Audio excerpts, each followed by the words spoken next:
Welcome into another Tigers live stream here on Woodward Sports. It's a Saturday, a beautiful Saturday on Labor Day weekend. My name is Anson Wells, and presto poof.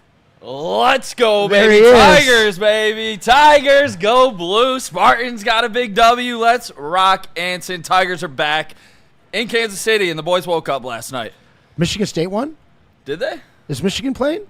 Did Nick Marsh score a touchdown? Hey, I like that first name. I actually needed two. Oh, okay. Yeah, I didn't get that second one, but Spartans looked good last night. You want to? Well, that's good to hear. And we're about to see a young man make his debut for Michigan. I'm sure plenty of you are watching that, but you have an opportunity to join us today as well, as the Tigers are about to kick off Game 2 here against the Kansas City Royals. Again, a 5-3 victory last night. Stephen Kohloff on the mound as he gets ready to unleash pitch number 1 in this Saturday evening Labor Day matchup.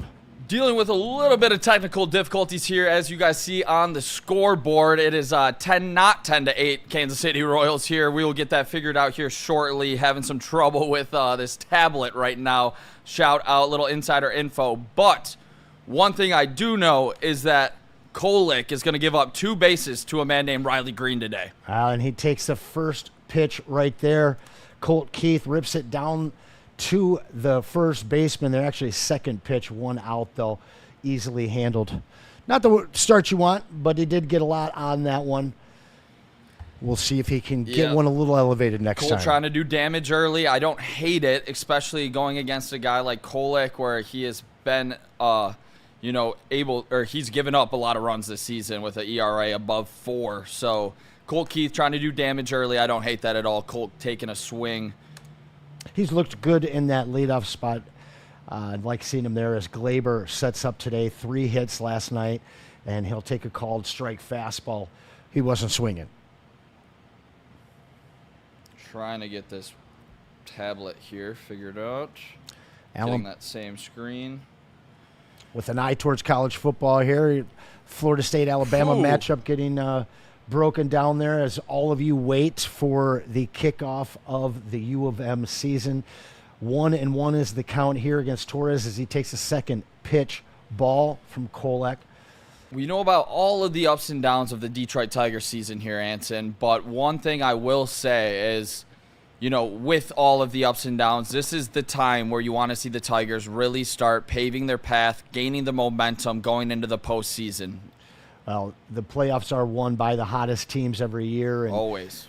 They had that heat in the first round last year, but I think their inexperience caught up with them. This does look like a completely different team as you see new Tiger Glaber Torres there draw the 2-2 count.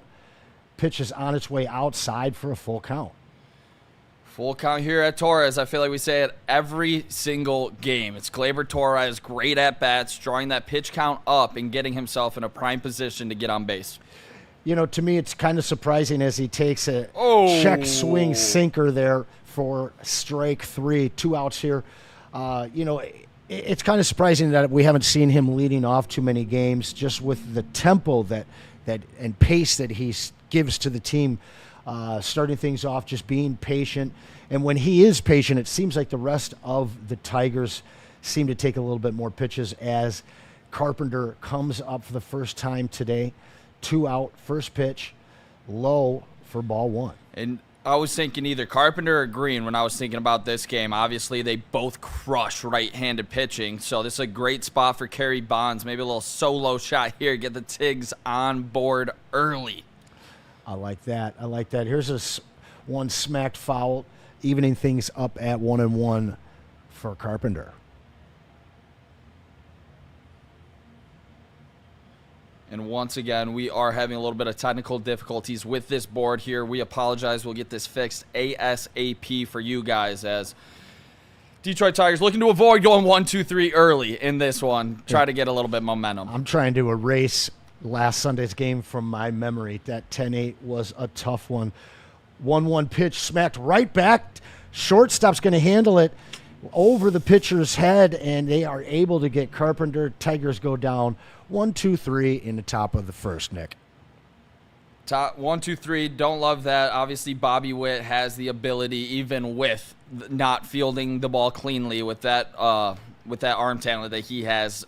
Kerry really had no chance there, but I think it was a good piece of hitting. Going up the middle, Absolutely. you'd like to see the contact rate up. I think Kerry's been doing that a lot more recently, kind of been going a little more up the middle compared to just pulling the ball as we've seen so much. I think that will bode well for going into the future and going into the playoffs when you do face the upper echelon of pitchers in the American League. Yeah, he does seem like he is definitely maturing and growing as a hitter. Let's talk a little bit about last night's game. You know, this is a team that started the week off in the wrong way out in Sacramento against the Oakland Athletics, and they were able to get on the board last night, be able to put up 5 runs, and they got a great start as well.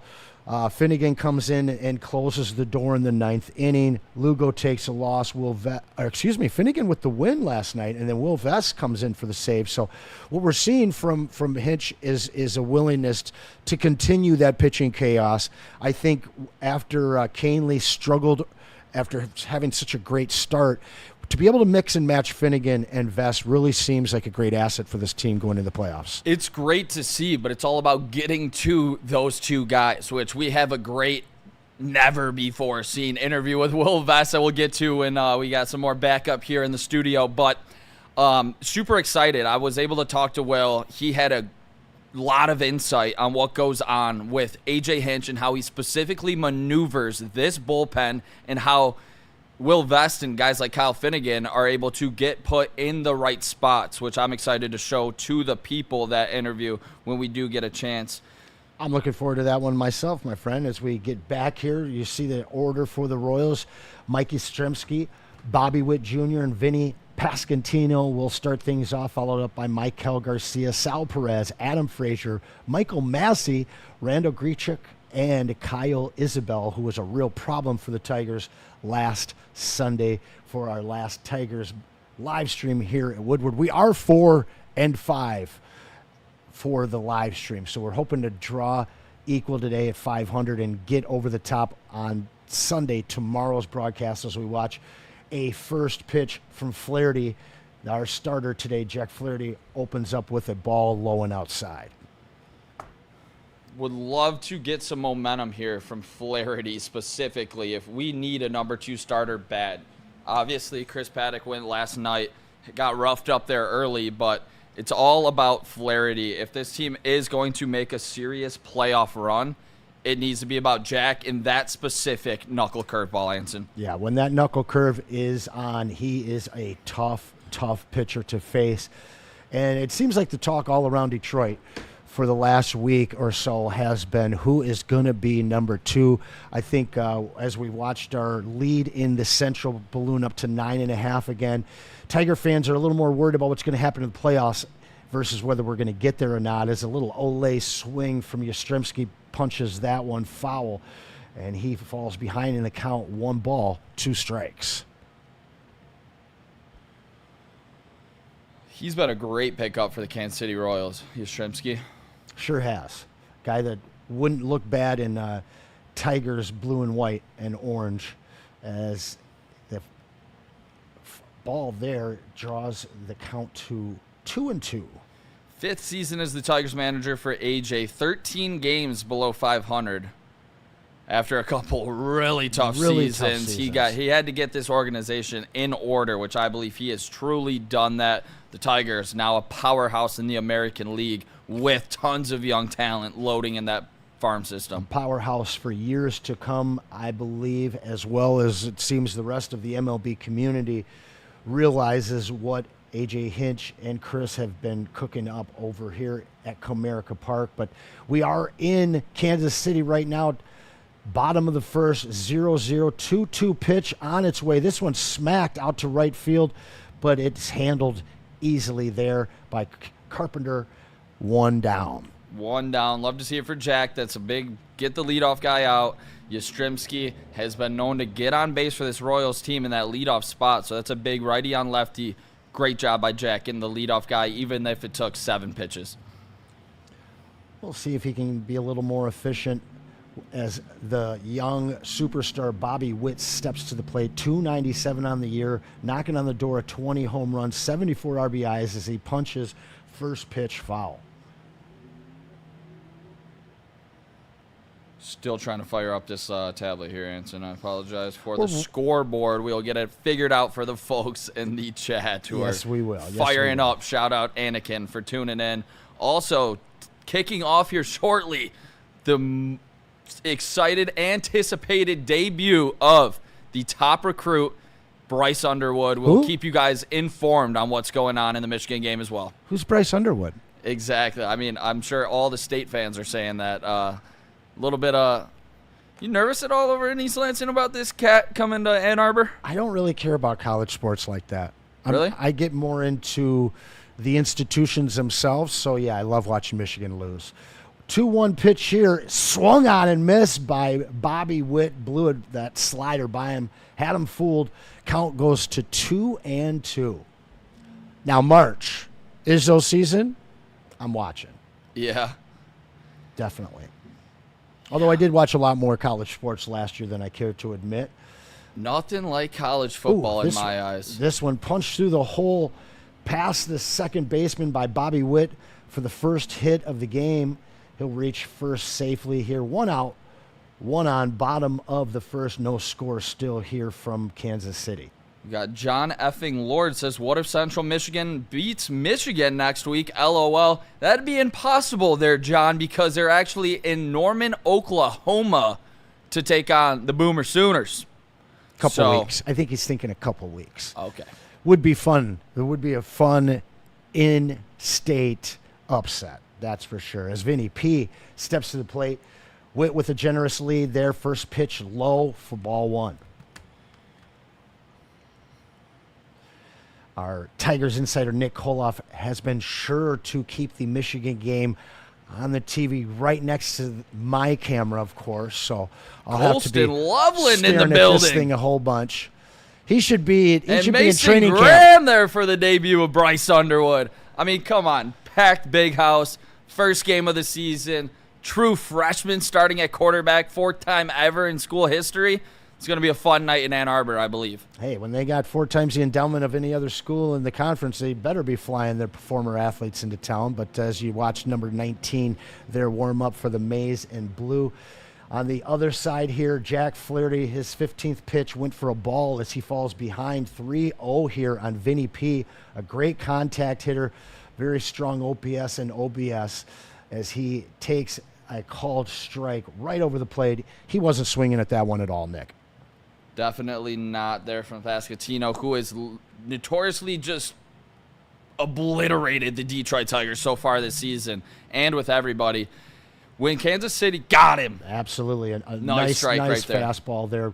Looked like it was going to trail outside, but it stayed inside and clipped that zone. Great pitch. Beautiful pitch. That's well over the plate. I'm not sure why Vinny was walking away on that one. Great frame job by Dylan Dingler as well. Big home run last night. Witt on the move. Got him. Oh, and the bouncer up. Trey? Sweeney couldn't handle the pitch in the dirt. Bounced up off his glove. Mild collision as Witt slides headfirst into second. And not only will they get the steal, but they get the walk as well. So kind of a play they didn't need to make there. But, yeah, Sweeney just really missed that one. Looked like he had his eyes on Witt coming in instead of the ball getting into his mitt. 2 runners on for the Royals here. First pitch is a strike, 4-seam fastball right over the plate to Michael Garcia, also hitting 297 on the year.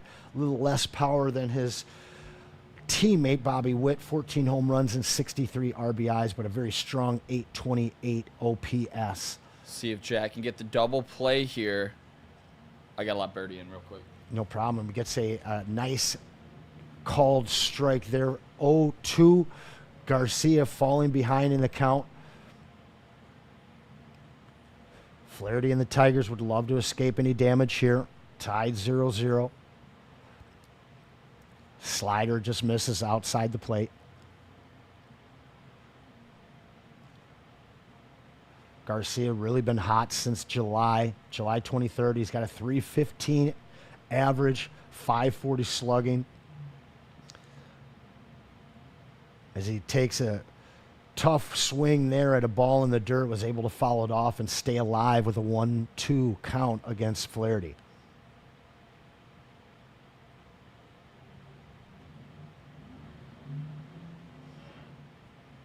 Flaherty taking his time on the mound as Dingler fixes his helmet.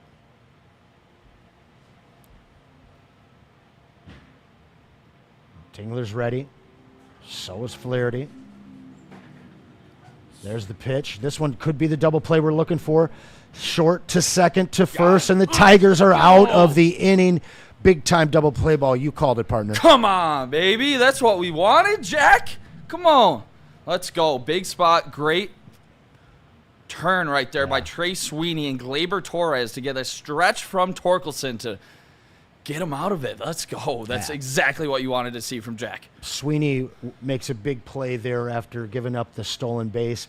Had an opportunity to get him out on that one, but it doesn't matter. Tigers retire the side. One inning is in the books. This one's still tied up 0-0 apiece. And, you've been down at the ballpark getting us some great content. Make sure that you guys check out Twitter, Facebook, all of our social media. There's some tremendous interview, a few of which we will be sharing later on in today's Woodward Tigers live stream. You were down there yesterday? Oh, sorry, that's in. They've all been away. How was Sunday? Sunday's game, that was tough on you, wasn't it?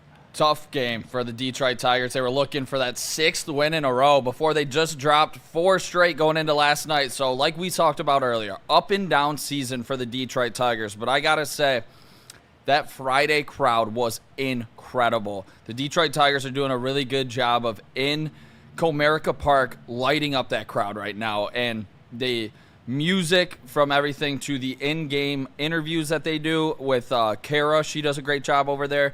They really are excelling at the whole entire fan experience and the atmosphere of Comerica Park. I think it shines through on TV a little bit. Obviously, I don't get a chance to watch those home games, but I believe when come playoff time, Comerica Park's going to truly be a home field advantage.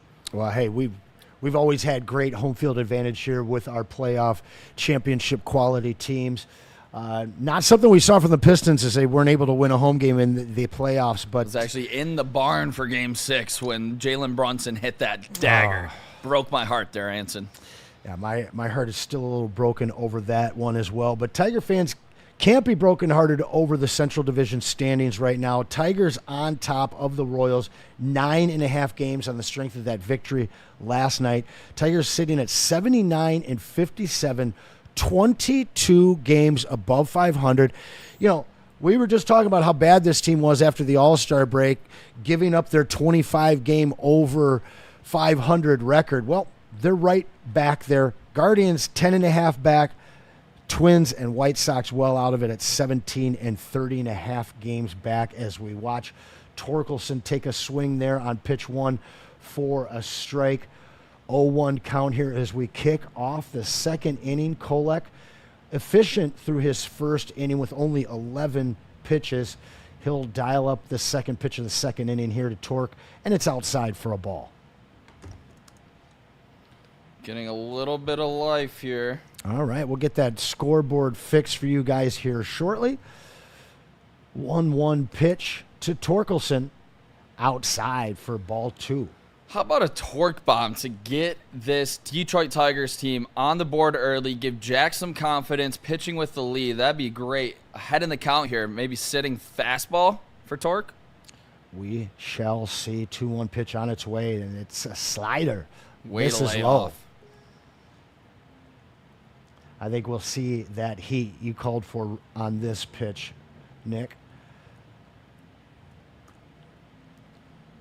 3-1. Pitch on its way. Fastball over the plate, fouled away by Torkelson. Full count. Got the fastball there. Give me one sec here, Anson. I'm firing this up. Wouldn't be surprised to see some movement on this pitch to try and get him fooled, and it does, but he smacks it. Ooh, right to third base. Michael Garcia in the right place at the right time handles that rocket for out number one. Out number one. That was a shot right there from Torkelson. Great swing on that one. Unable to obviously get down there, but you love to see it for Spencer Torkelson on the hard contact. That's twice now, Torkelson and Carey getting some good contact on the pitcher. Today, a bow tie for a cause at the Kansas City Stadium there as they seek to get some contributions to help out diabetes there. Bow ties all around the stadium as we watch Riley Green foul off his first pitch here. 1 out, top of the second. No score from Kansas City in game 2. Here's another one. This one laid out. Man, I thought that was going to be a hit there for Riley as the grounder to Massey is handled. Boy, he had to make a great play to keep Riley off the bag there. Birdie, I think we got the scoreboard fixed here. If that is anywhere open. I can't say Riley would have liked to have hit it much better on the ground than that one. It just couldn't find its way out of the infield. Here's an outside first pitch to Perez. Wensil takes that for ball 1. We officially got the scoreboard up. Appreciate you guys tuning in. On your way in, make sure to smash that like button. Helps us out a lot. If you guys want to comment red, make sure to hit that super chat. Outside changeup, ball 2. 2 balls, no strike. Wensil, patient, good eye as usual. Sharon Moore with a little pump up for Bryce Underwood. Same way Jim Harbaugh used to do with a guy like J.J. McCarthy. Sal Perez stepped out on that last pitch there for ball 3. 3-0 count here. I imagine Wensil will be taking, and he does. Fastball right down the pipe for strike 1. If he is able to draw a walk here, are you sending Wensil trying to get him in scoring position? Push the envelope a little bit? We'll see. See how he looks on this one. Wensil, 3-1 pitch. Oh. Well inside on the cutter there, but he had Perez swinging. Count drives full, 3-2. Just swung at ball 4 right there from Wensil. Yeah, he missed it pretty badly too. That's the worst. The whiff. Yeah, that was an ugly swing right there. And the kick is on its way at the Big House. New Mexico and number 14 Michigan are underway as Perez takes a big cut and misses. That's the final out of the second. We are through through the top of the second. I keep thinking the Tigers are in Detroit, but we wouldn't have you here, partner.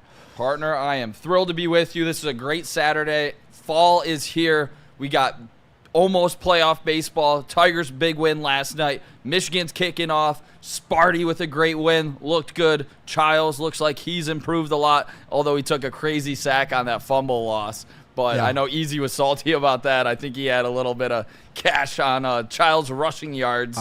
So in college, it counts against it.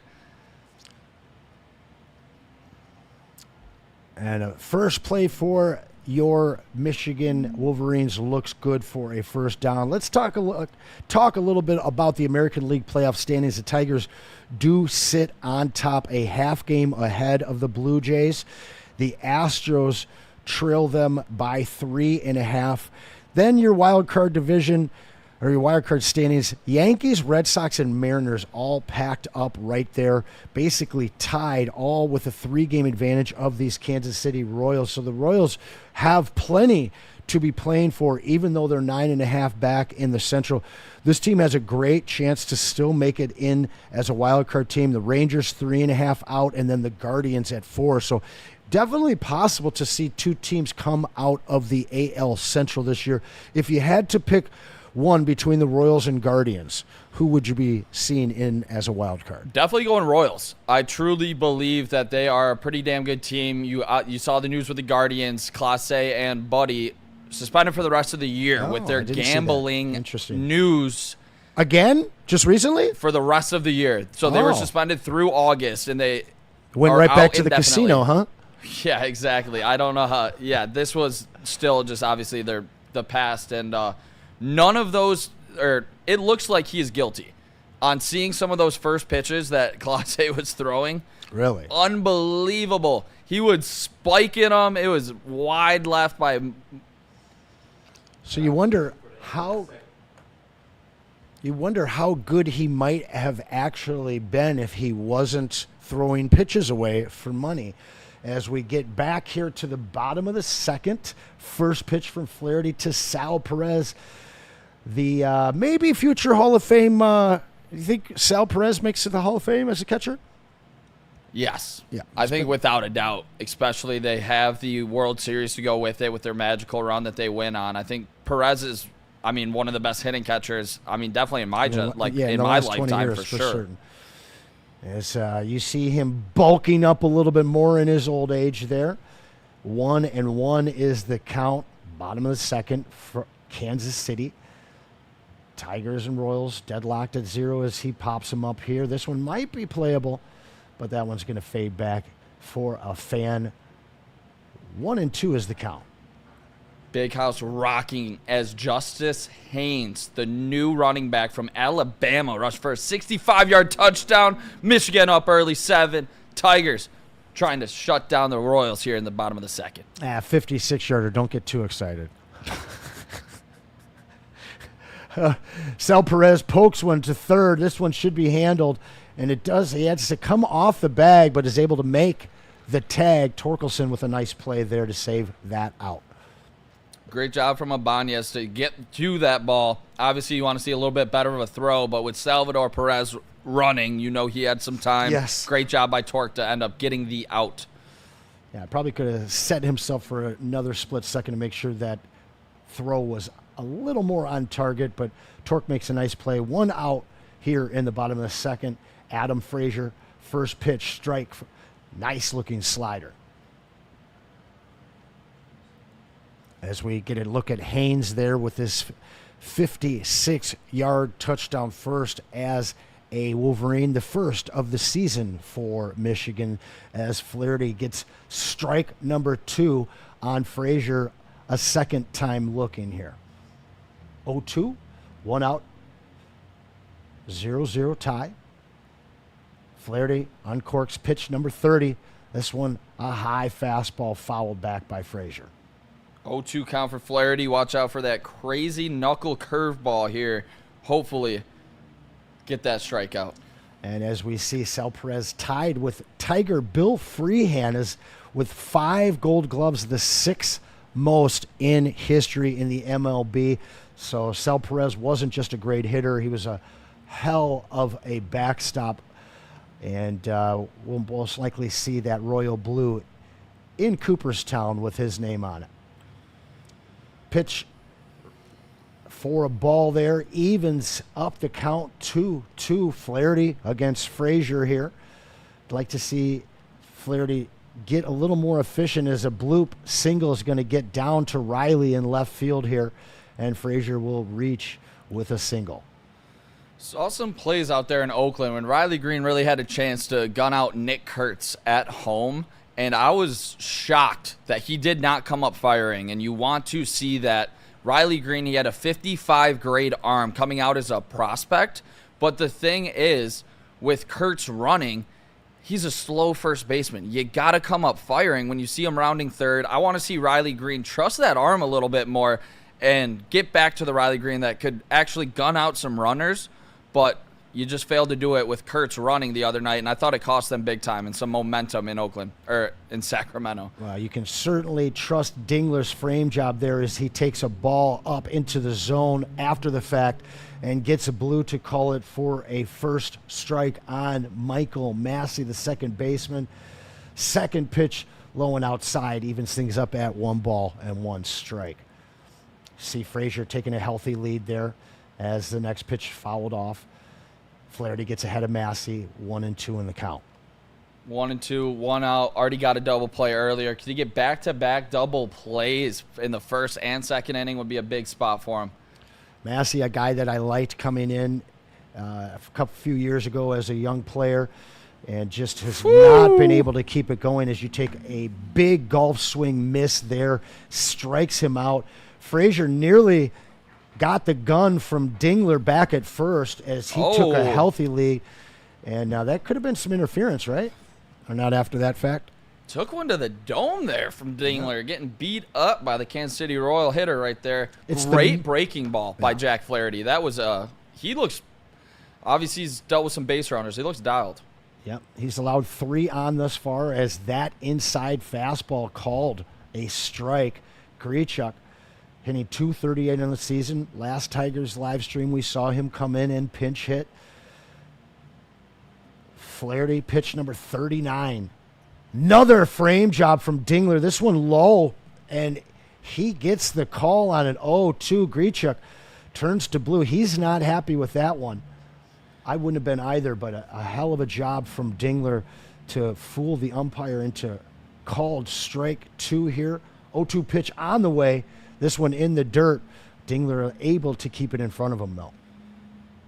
I love watching Dylan Dingler play the game of baseball, Anson. It is truly special. I believe he's going to be an all-star next season. I truly believe he's going to be, even multiple-time all-star. I know we have some catchers in the organization as prospects with Briseño and with Lorenzo, but I believe Dylan Dingler is flat-out special. I think he's going to make an all-star game early as next season. He had a big home run last night to go with being one of the best defensive catchers in the major leagues. Yeah, he's an absolute magician behind the plate and what he's able to do framing those pitches there. And I think he's got to make all of his pitchers quite happy with some of the stuff that he's able to do there.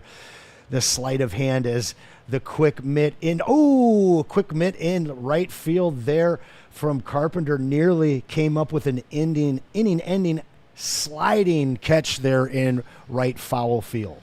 That's going to be a pretty good bruise there for Carpus. He looks a little bit, he's wincing just a little bit. That was a big-time slide there from Carpenter. I do like to see him going after that baseball like that. That's how we know Kerry Carpenter is healthy, and he is running with the best of them. This one really looked like it was going to stay fair, and then he should have caught that baseball. Yeah, he should have. He had a great play on it, just couldn't quite get it in the mid as he went down for the slide. But a ball that maybe the wind out in Kansas City pushed foul there. That keeps Grichuk alive as you see Frazier slide back into first while Flaherty checks up on him there with a little quick pitch over to Torque. Jack Flaherty, 1-2 count. Like we've been saying, that knuckle curve has been a weapon. Would love to see him get Grichuk here swinging. This one, Grichuk deep to center. That should be handled no problem by Wenzel. And the Tigers put him away in the second. They allow one hitter, 2 hits on the day and 1 walk. No runs, though, from Kansas City as we finish 2 are in the books. So let's take a look at that upcoming schedule for the Tigers. Of course, game 2 of their weekend series, back-to-back weekend series with the Kansas City Royals. Tomorrow's game is at 2:10. So make sure you join us here. We'll be kicking things off at 2 o'clock, and it will be our Tigers insider, Nick Kohloff, joined by one of your favorites, the heavyweight known as Spenmo Rex. Let's go. Fired up for tomorrow's show for sure. Hopefully the Tigers can be going for 3 straight victories. They got to get on the board here tonight, though, before we start talking 3 straight. But it's going to be a fun time. Obviously, big game tonight. We got Flaherty, who looks pretty damn good so far. When that knuckle curve is working, Jack Flaherty is pitching at his best. Got to keep that fastball command. I thought he left that one up right there. They weren't able to take advantage. Good thing on Perez to be able to track that ball down in center. But, it's going to be a fun one. Michigan up 7-0 early. State big win last night. It's a fun time here at Woodward Sports. Fumble there by Michigan that they did just recover. So they'll hold on to the ball here as you see an easy out pattern completion for Bryce Underwood. Moving on to Monday's series, Tigers are back at home and they face off the Orange NY. The Mets come into town. That should be an interesting one. Fired up for that Mets series, Anson. Yeah. We played Morton, with Mize, and Paddock. Still not fired up about that. Obviously, we want to see these guys really start to, pitch their best as we get closer to September, but those guys haven't been pitching their best, that's for sure. But I'm excited to get the Mets in town. It's truly a test to see how good this Detroit Tigers team is for another possible World Series preview. Hey, I like that. Tigers then get Thursday off. After that, they'll head to, well, they'll stay home. And the White Sox will come in from Chicago for a 3-game slate, Friday, Saturday, and Sunday.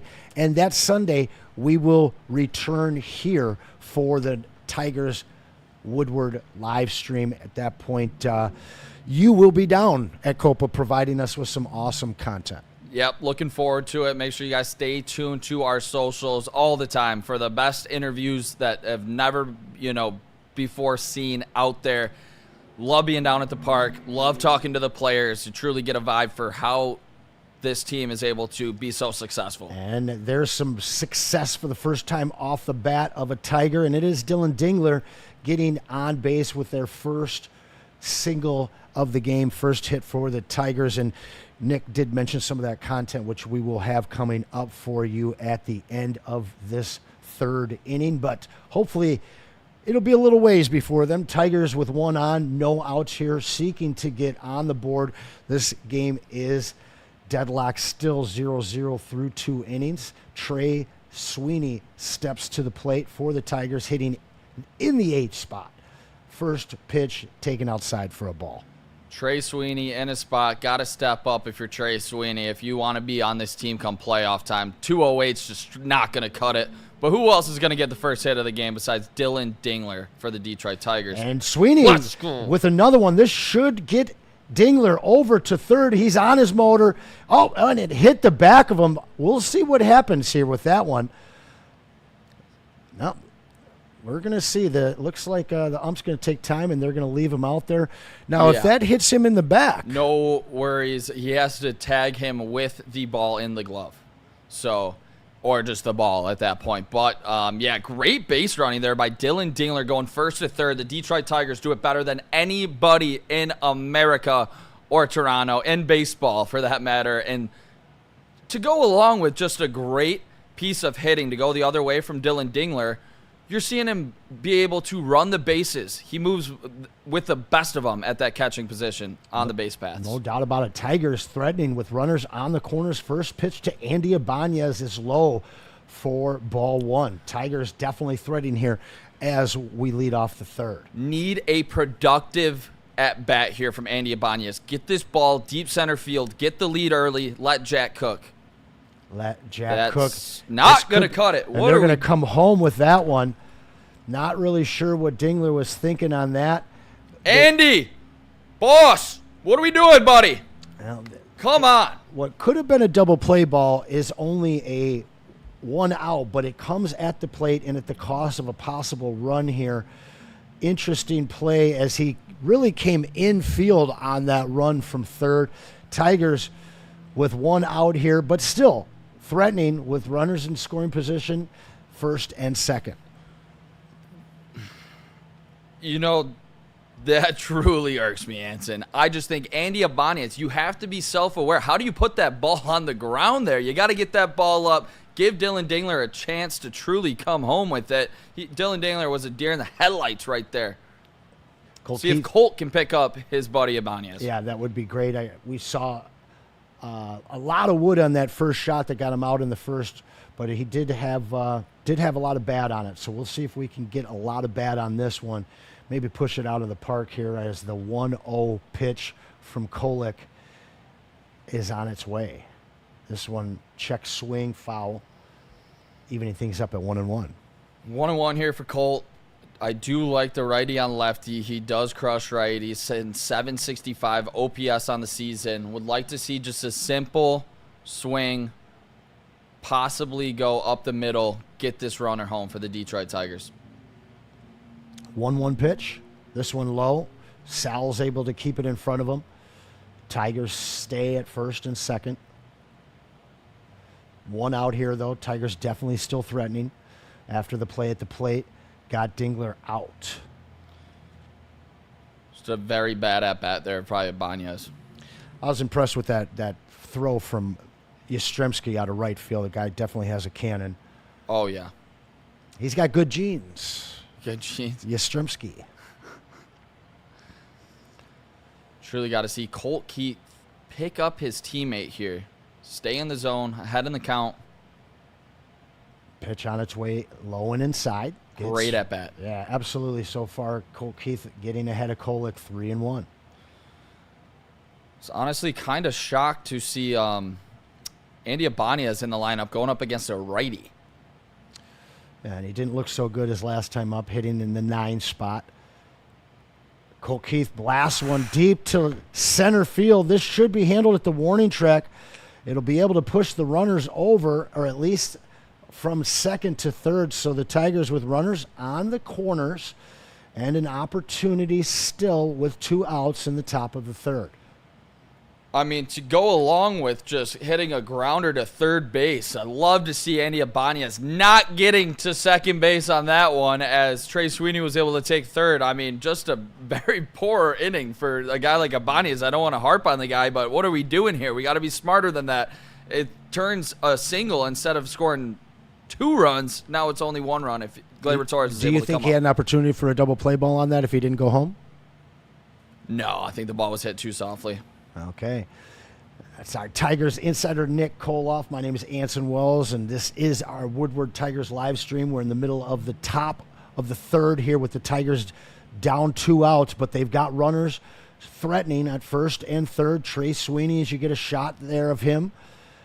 Pitch on its way. This one struck through the infield. That'll bring one home into left field. Tigers start the scoring from Kansas City on a Labor Day Saturday and go up 1-0 here. Runners on the corners still with Love 2 to outs. see it from the Detroit Tigers, all-star second baseman. I wouldn't have anybody else at the plate right there. In a big at-bat, in a big spot, Gleyber Torres, simple hitting, going back up the middle there from the Detroit Tigers, all-star second baseman. I love watching Gleyber Torres in the batter's box, Anson. Nothing gets better than that, and now I don't have to keep harping on Andy Ibanez. So we got the lead, fellas. Well, this is his weekend. Happy Gleyber Day weekend, guys. Hey, Gleyber Day Anson should be crushing it this weekend. It's his time. Here's a shot to Vinny P. from Carpenter, easily handled by the first baseman, and the Tigers are done in the third, but not before the damage is put up. They get 3 hits to the tune of 1 run and lead the Royals in Kansas City 1-0. 1-0. Love to see it from the Tigers. Michigan just scored another touchdown. 14-0 against New Mexico State as Underwood looks great. The Tigers are rolling. Great job from Gleyber Torres. And I got to say, and I'll probably say it every time I touch base on this microphone, Gleyber Torres should re-sign with the Detroit Tigers. This guy is crucial for the Detroit Tigers' success. The way he's able to draw long at-bats, and the contact is there. Obviously, no big power numbers, but that's okay. We don't need him to be that big power hitter. He gets on base, he scores runs, and he's able to hit in guys on base in key situations for the Detroit Tigers. Gleyber keeps it simple. He does. Just like our friends at Lady Jane's, because, gentlemen, we like to keep things simple. And that is what they're able to do for you. Open 7 days a week. Walk in anytime from 10 to 8. Birdie, you got something for them on that? Shout out Lady Jane's. Walk into any Lady Jane's Haircuts for Men today. Open 7 days a week. Sit back, relax, and enjoy a precision haircut, scalp massage, hot leather neck shave, and hot towel treatment from one of our talented stylists. Step up your game this season and take advantage of our $20 haircut special. Scan the QR code and get your coupon today. Lady Jane's Haircuts for Men, the ultimate haircut experience. Open 7 days a week. Walk-ins always welcome. Lady Jane's Haircuts for Men, it's wicked awesome. All right, shout out to Lady Jane's. It is wicked awesome, and we're Shout returning out. here for the bottom of the third. As promised, after the third inning, we'll get you one of those interviews with Tigers insider, this guy right over here, Nick Kohloff, down at the stadium in Comerica Park. Again, next weekend, he'll be back down there when we reconvene for the Woodward Tigers live stream on Saturday. But don't forget, Lions are not playing tomorrow, so we'll be back here again covering the Tigers for the next Woodward Tigers live stream. This guy, our Tigers Insider, will be joined by Spenmo Rax as we kick off the bottom of the third here. Flaherty with a first pitch strike, getting out ahead of Kyle Isbell. Love to see him get ahead in the count there. Don't put him in a spot where he can unload on a fastball. Yeah, Isbell. And speaking of those streams coming up, I believe it's actually a Michigan stream next Saturday as they take on Oklahoma. So make sure you guys stay tuned. I know the big Michigan fans out there, but we will be live on Sunday. I'll make sure to get you guys exclusive interviews from the field. As Flaherty goes down. Nice pitch there. Some heat gets Isbell down 1-2 in the count. Isbell did some damage against the Tigers last Sunday for our last live stream. Not the guy that you want to be letting get on base or make big plays. Hitting out of that 9 spot as he takes a big whiff. Flaherty with his second strikeout of the day. Love to see it from Jack there. The fastball, good action on it, good speed, great location. Jack Flaherty looking dialed in, as we've seen so many ups and downs from a guy like Jack Flaherty throughout this whole entire season. But he was signed here to be the number 2 starter in this rotation. We've seen him be dominant at times this season, and we've seen him also pitch very poorly. So good to see good Jack tonight, Anson. Yeah, so far he has been good. Not incredibly efficient as we watch a 48th pitch ball there to Yastrzemski. His second time up. This one outside. I'd like to see him get on the strike zone a little earlier in some of these matchups. 2-0. Just as I was praising Jack, he gets behind 2-0 on Yastrzemski. Great pitch right there. Yeah, fights back with the slider there for strike 1. He's got 2 the balls, nasty 1 strike. knuckle curve, but that sharp slider is truly a game breaker for him. When he's on, he's got a lot of movement to both of those pitches as we see another knuckle curve there. Nasty. So nasty. That'll draw the count even at 2 balls and 2 strikes.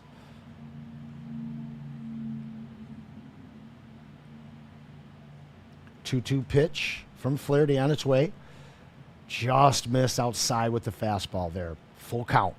Make him beat you. You got Bobby Witt Jr. on deck. Would love to see him with the bases clear. Always a dangerous hitter.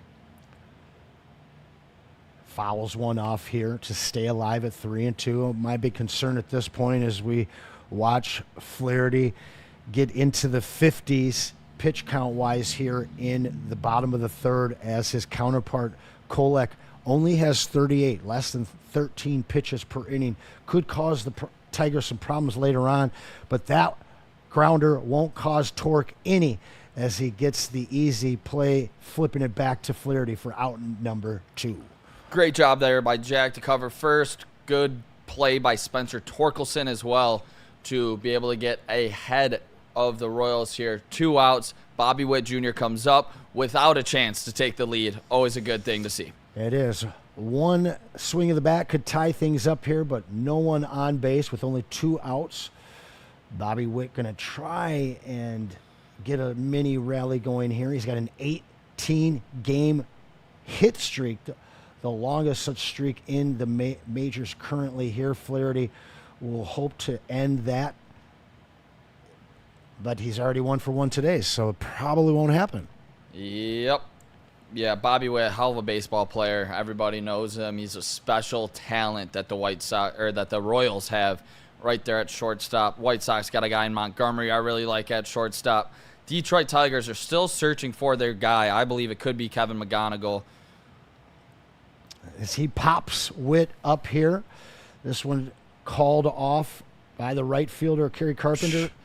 They get out of that one with a couple of laughs, and we finished the third here. Tigers up 1-0. Well, he led things off for us today. Colt Keith has looked pretty good in that leadoff spot thus far, and you had an opportunity to talk to him down at the ballpark this past week, and we have that to share with you. New third baseman Colt Keith. Got to ask you, how's the positional change been going for you, and how confident are you feeling? Yeah, it's been going good. Been feeling confident over there, been feeling comfortable, so just got to keep getting better, keep making the plays, keep making the throws, and still getting used to some of the shifts and the angles, but it just comes with time.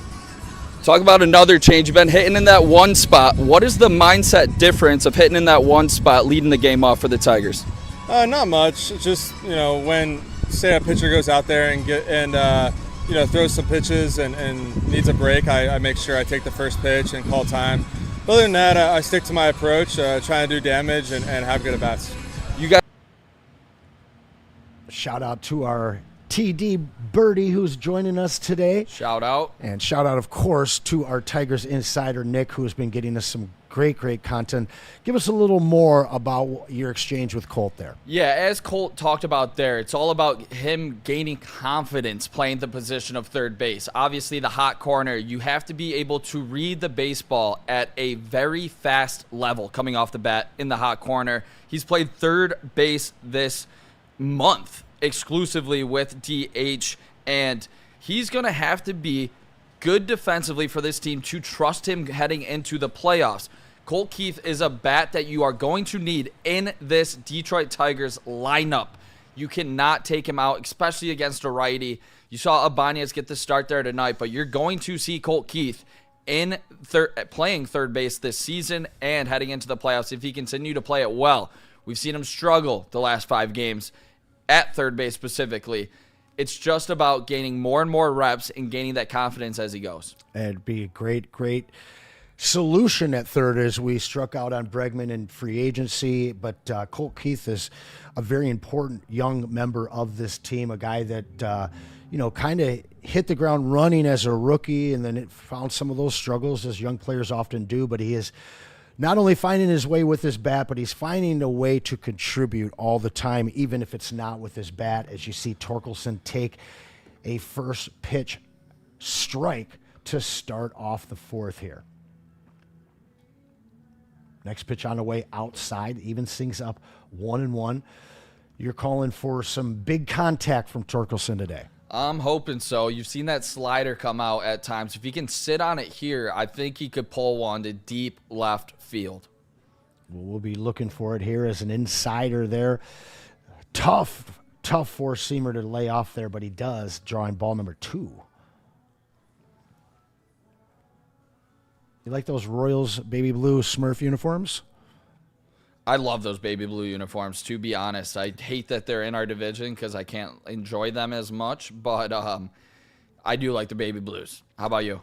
I've never hated those baby blues at all. 3-1, great spot here from Torkelson to do damage like we talked about here, Anson. I hope he's sitting slider.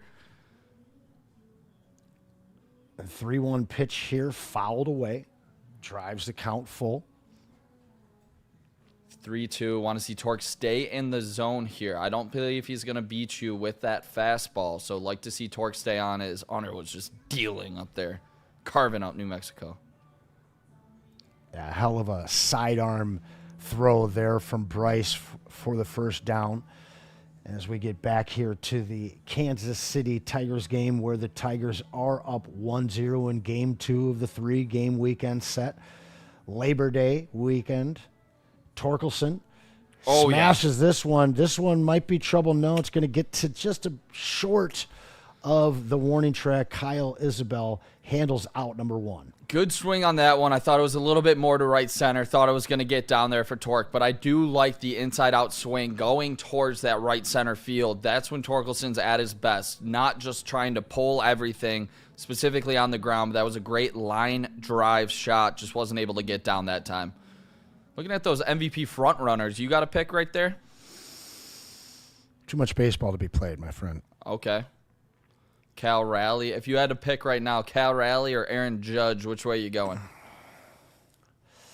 I mean, honestly, with the divisions not set, I'd probably go Cal Raleigh just because of what he's done. As the Tigers here, Riley Green takes a big cut. He's going to fall behind 0-2 in a count here. Not what you want to see from Riley. Definitely not what you want to see from Riley there. 0-2, that was a ball. Tried to get ahead of the count. Down 0-2, strikes out more than anybody in baseball. This one low. Way to lay that off. Slider. I thought he was going to be swinging at that, but he gets the first ball in the count here. 1 ball, 2 strikes. Great take from Riley Green. We've seen him swing at that pitch a lot this season.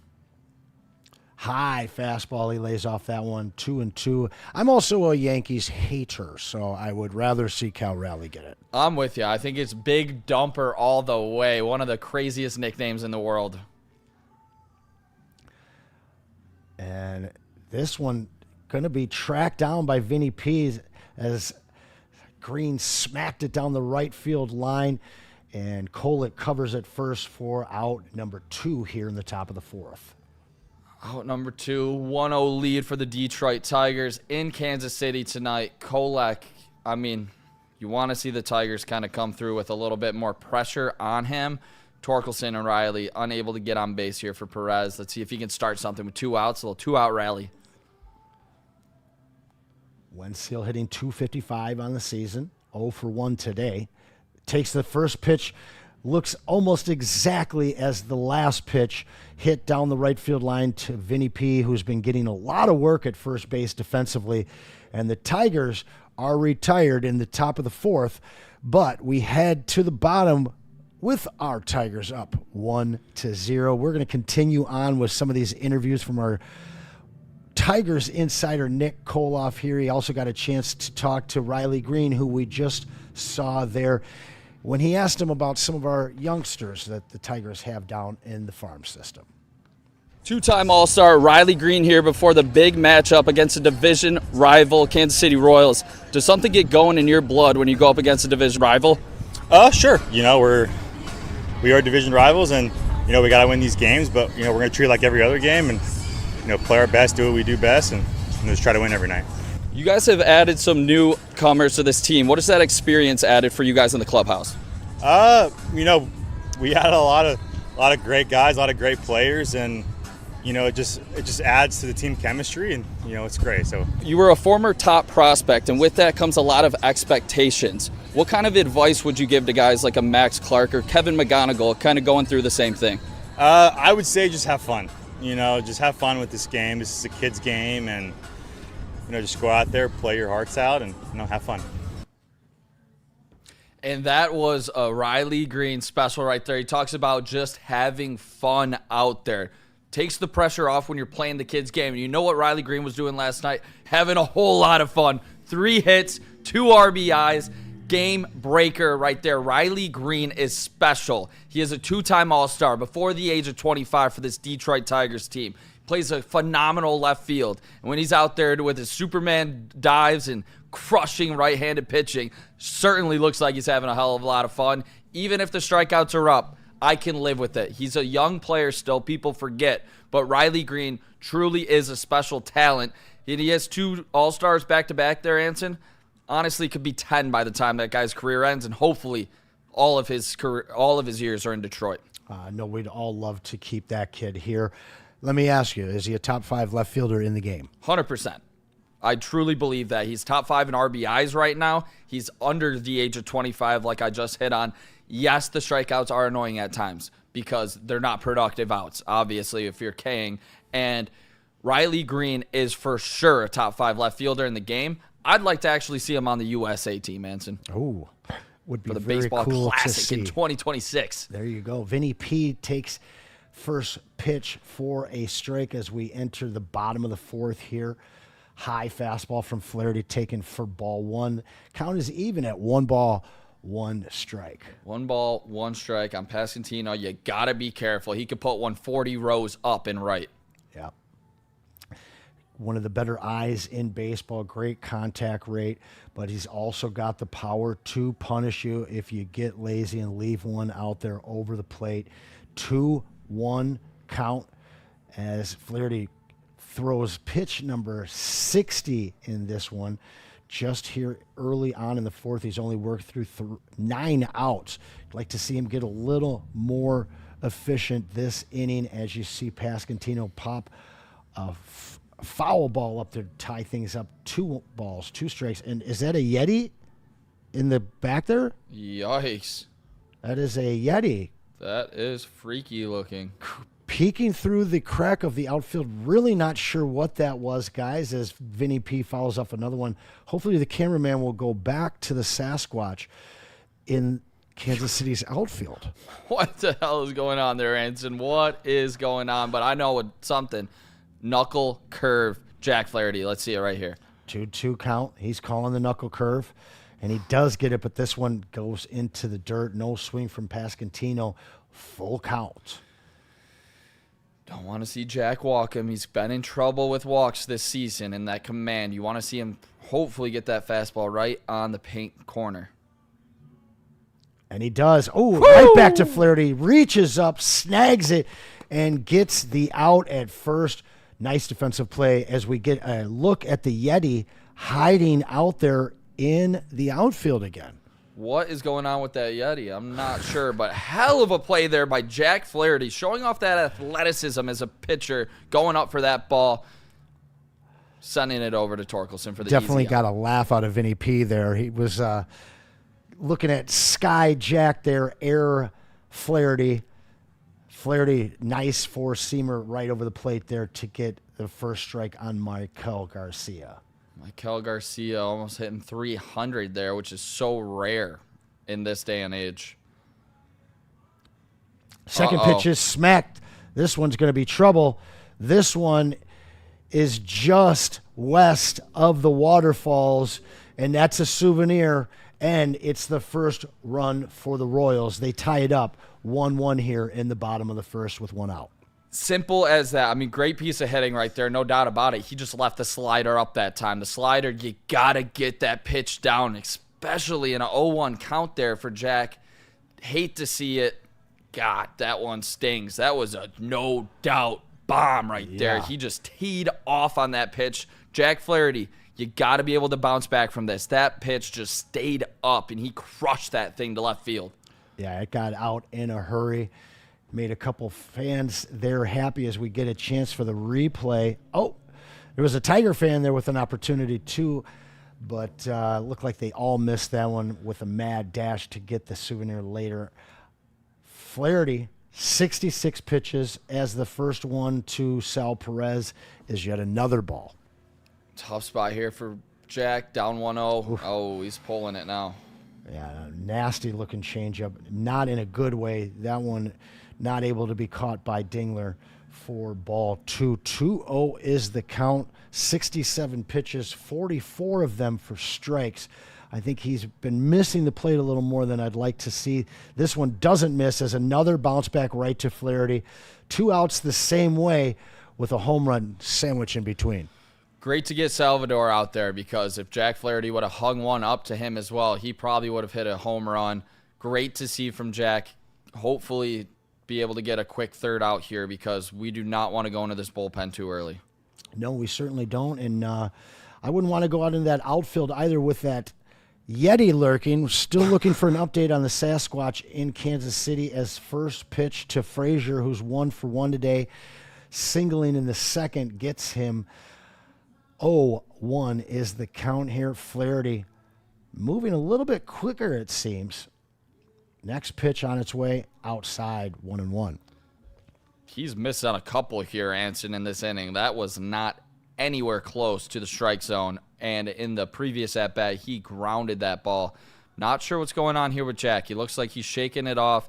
He wears his emotions right on his sleeve right there. You see it. He does not hide how he's feeling. Very nice fastball there, low, and just clipped that outside corner. He gets ahead of Frazier, 1-2 here. You know, giving up the one home run, he's been inefficient, but emotionally he still looks very cute into this game as he gets a swing and a miss there, but it gets by Dingler. Frazier stays alive, 1-2. Yeah, barely got a piece of that one to stay alive on a great pitch there by Jack. And like we talked about, if he is going to throw that knuckle curve, he's got to get this ball down in the dirt. Adam Frazier reminds me of a mid-'80s ball player with that stance and the way he looks out there. 1-2 pitch. He's going to rifle this one off foul. Challenged him with the fastball there for Frazier as we got a ball boy coming out. Flaherty, 1-2 count. Got to get out of this inning, Jack. Come on. He knows that he'd love to get out of here and be able to have something left for that 5th inning. I don't imagine he'll make it past 5. But the 1-2 pitch, 2 outs, smacked to short. An easy play for Sweeney. Tigers allow 1 run, but the Tigers are tied still with the Royals. Or not tied still now. 1-1.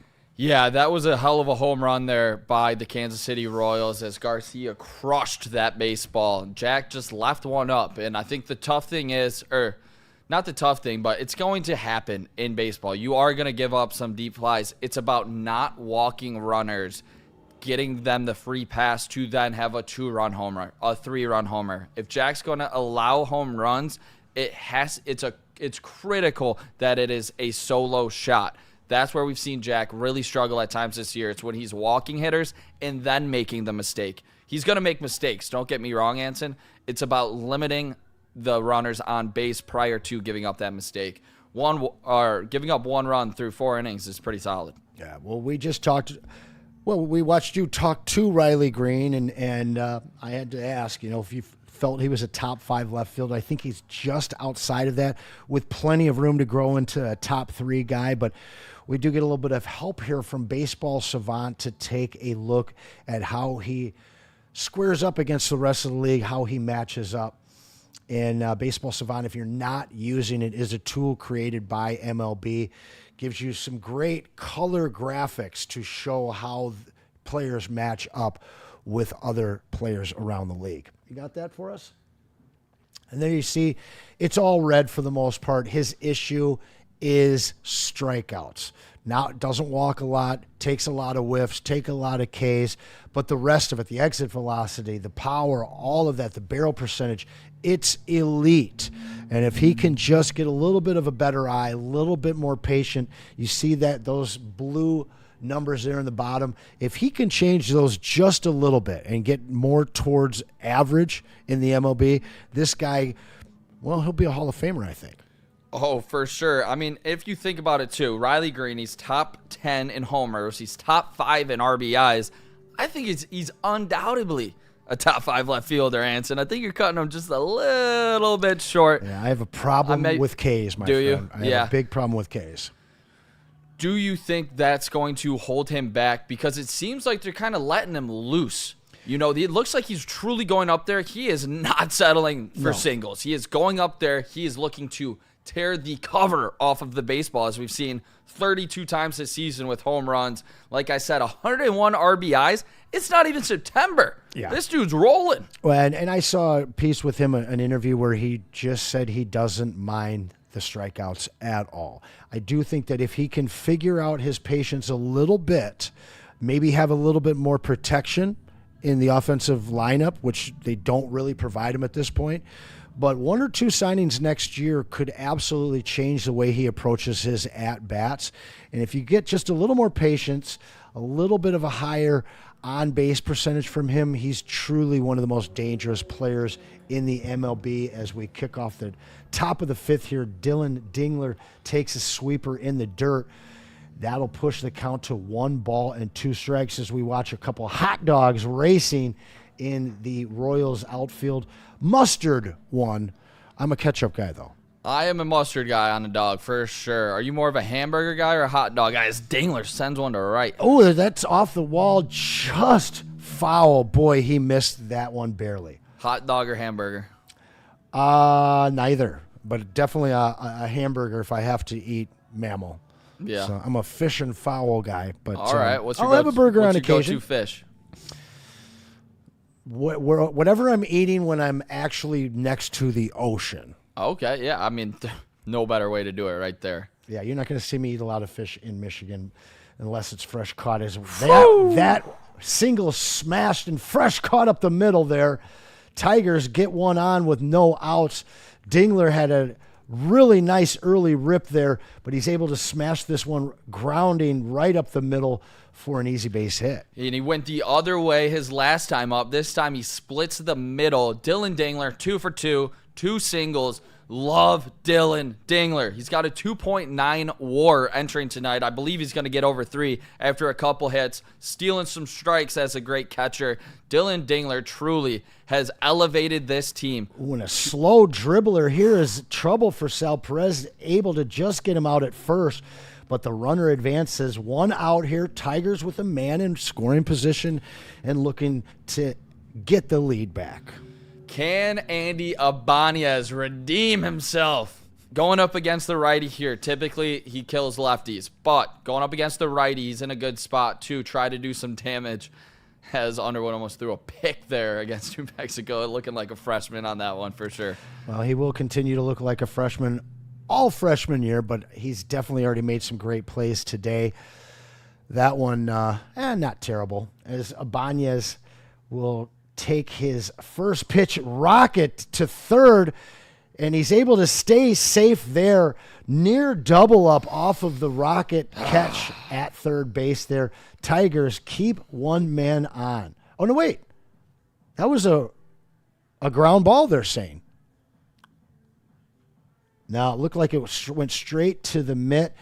They were looking for the double play. I don't know what in the hell they're reviewing there. Dylan Dingler looked to get his foot in for sure. They didn't put the I'm not sure that they're doing that. I think that they're saying that maybe it was a ground ball. Hopefully Dingler's okay. That looked uncomfortable for sure. And he does stay on the plate there. I don't believe that he's out at second.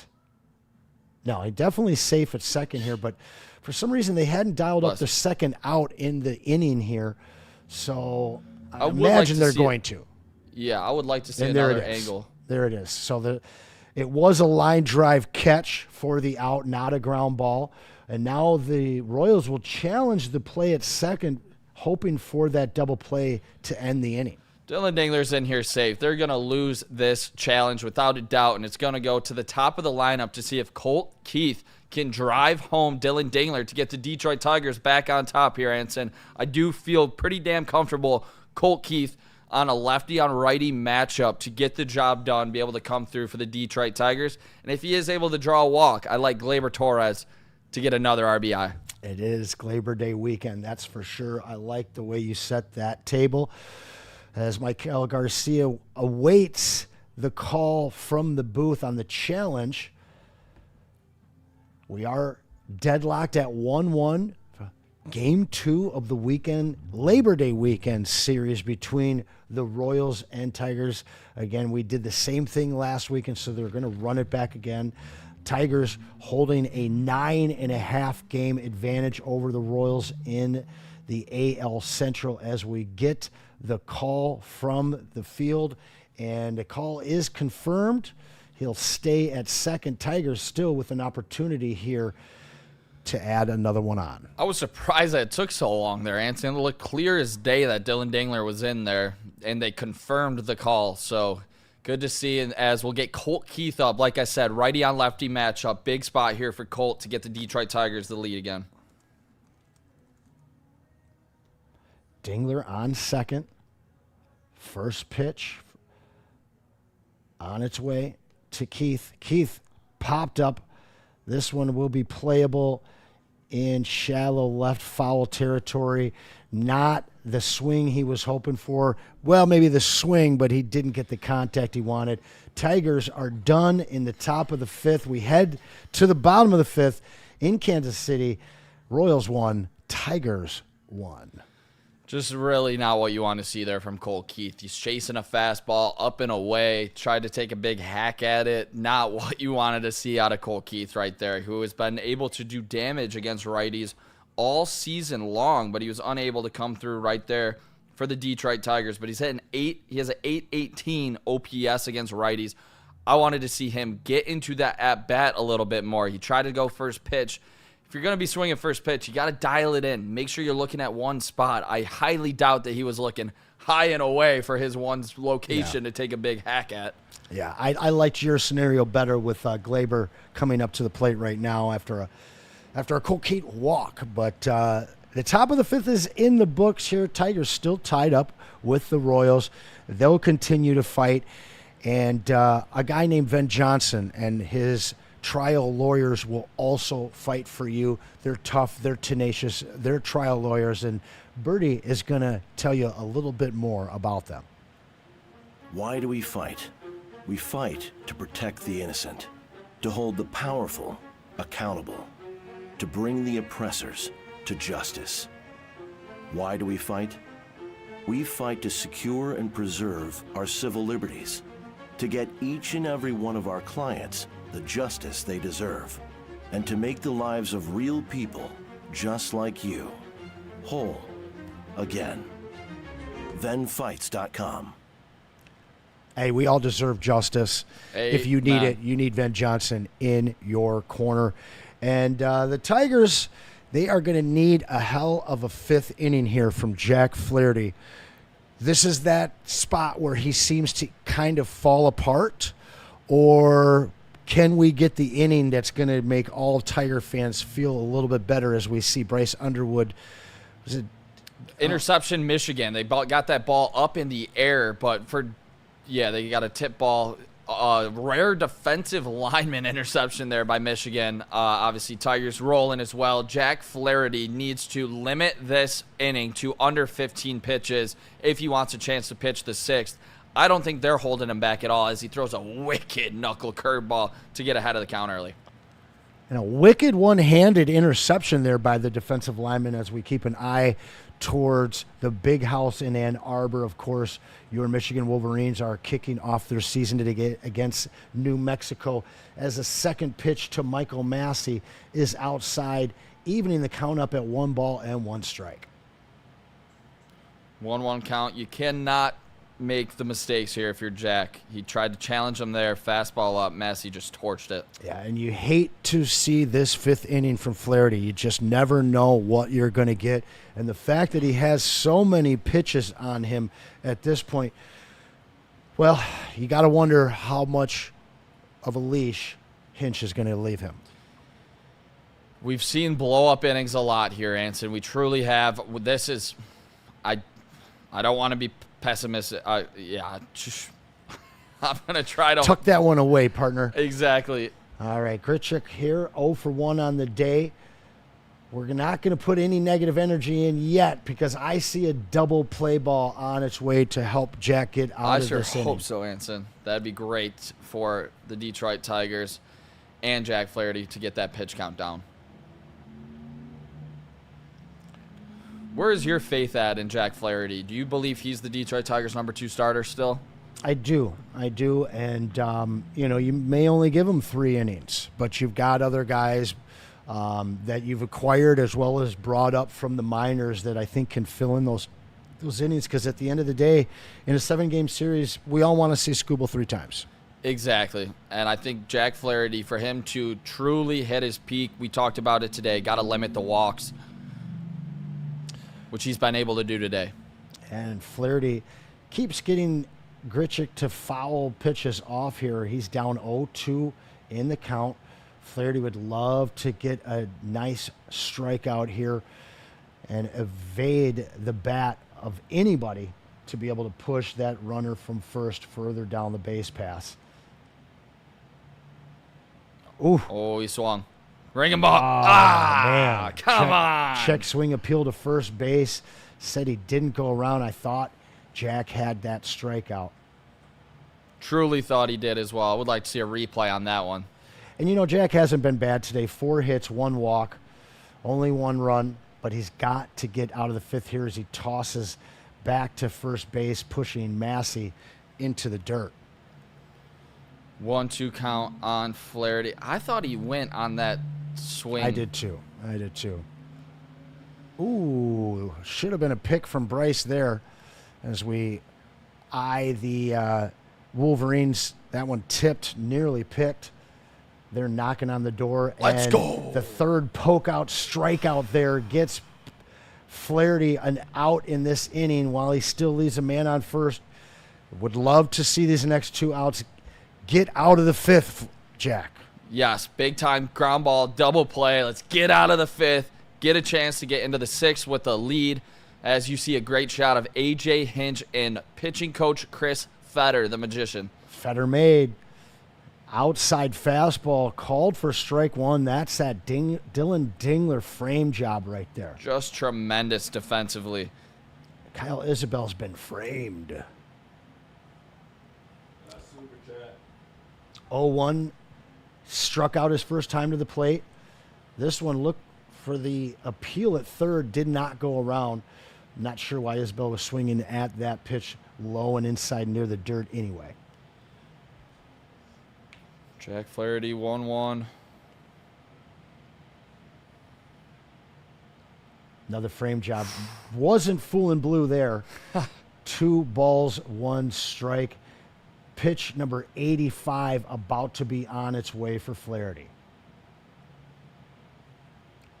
Certainly the last inning of work that we'll see from him. But can he finish the 5th as the runner's on its way? The strike gets him on the play. Dart. Bam! Wow. Huge throw from Dingler there. Gets the man at second. Isabel takes the swinging strike. It's 2-2 now. The hit and run was on, but they didn't get the hit, and the run was no good. Sweeney makes up for it. As you see Massey kind of tuck his arm away, but Sweeney got fooled on that first steal attempt. Not this time, Nick. I don't know if it's been said on these airwaves yet. Get out the Gold Glove, goddammit. Dylan Dingler is unbelievable back there, cutting down runners. Great job framing pitches. Dylan Dingler is a future all-star for the Detroit Tigers. Great job by Dylan. He has the best cannon in baseball. Unbelievable throw. As we see Isabel line out to third, Tigers finish him off in the top of the 5th here. It'll probably be the end of Jack Flaherty for the day, but hey, both teams 4 hits, both teams 1 run.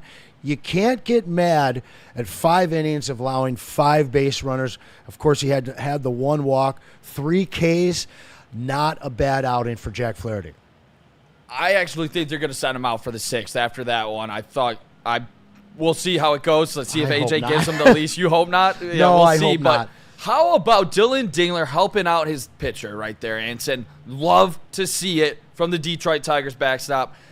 Jack Flaherty cruising through 5 here. Obviously had a little bit of ups and downs, but 1 run, 5 innings. You're going to take that every single day of the week. And if he can give you that into the postseason, I'm feeling good about him as the number 2. Like we said, he's staying away from walking hitters. That's when he's been at his worst. He's not doing that today. Love to see it. Yeah, only 1 walk that went to Vinny P.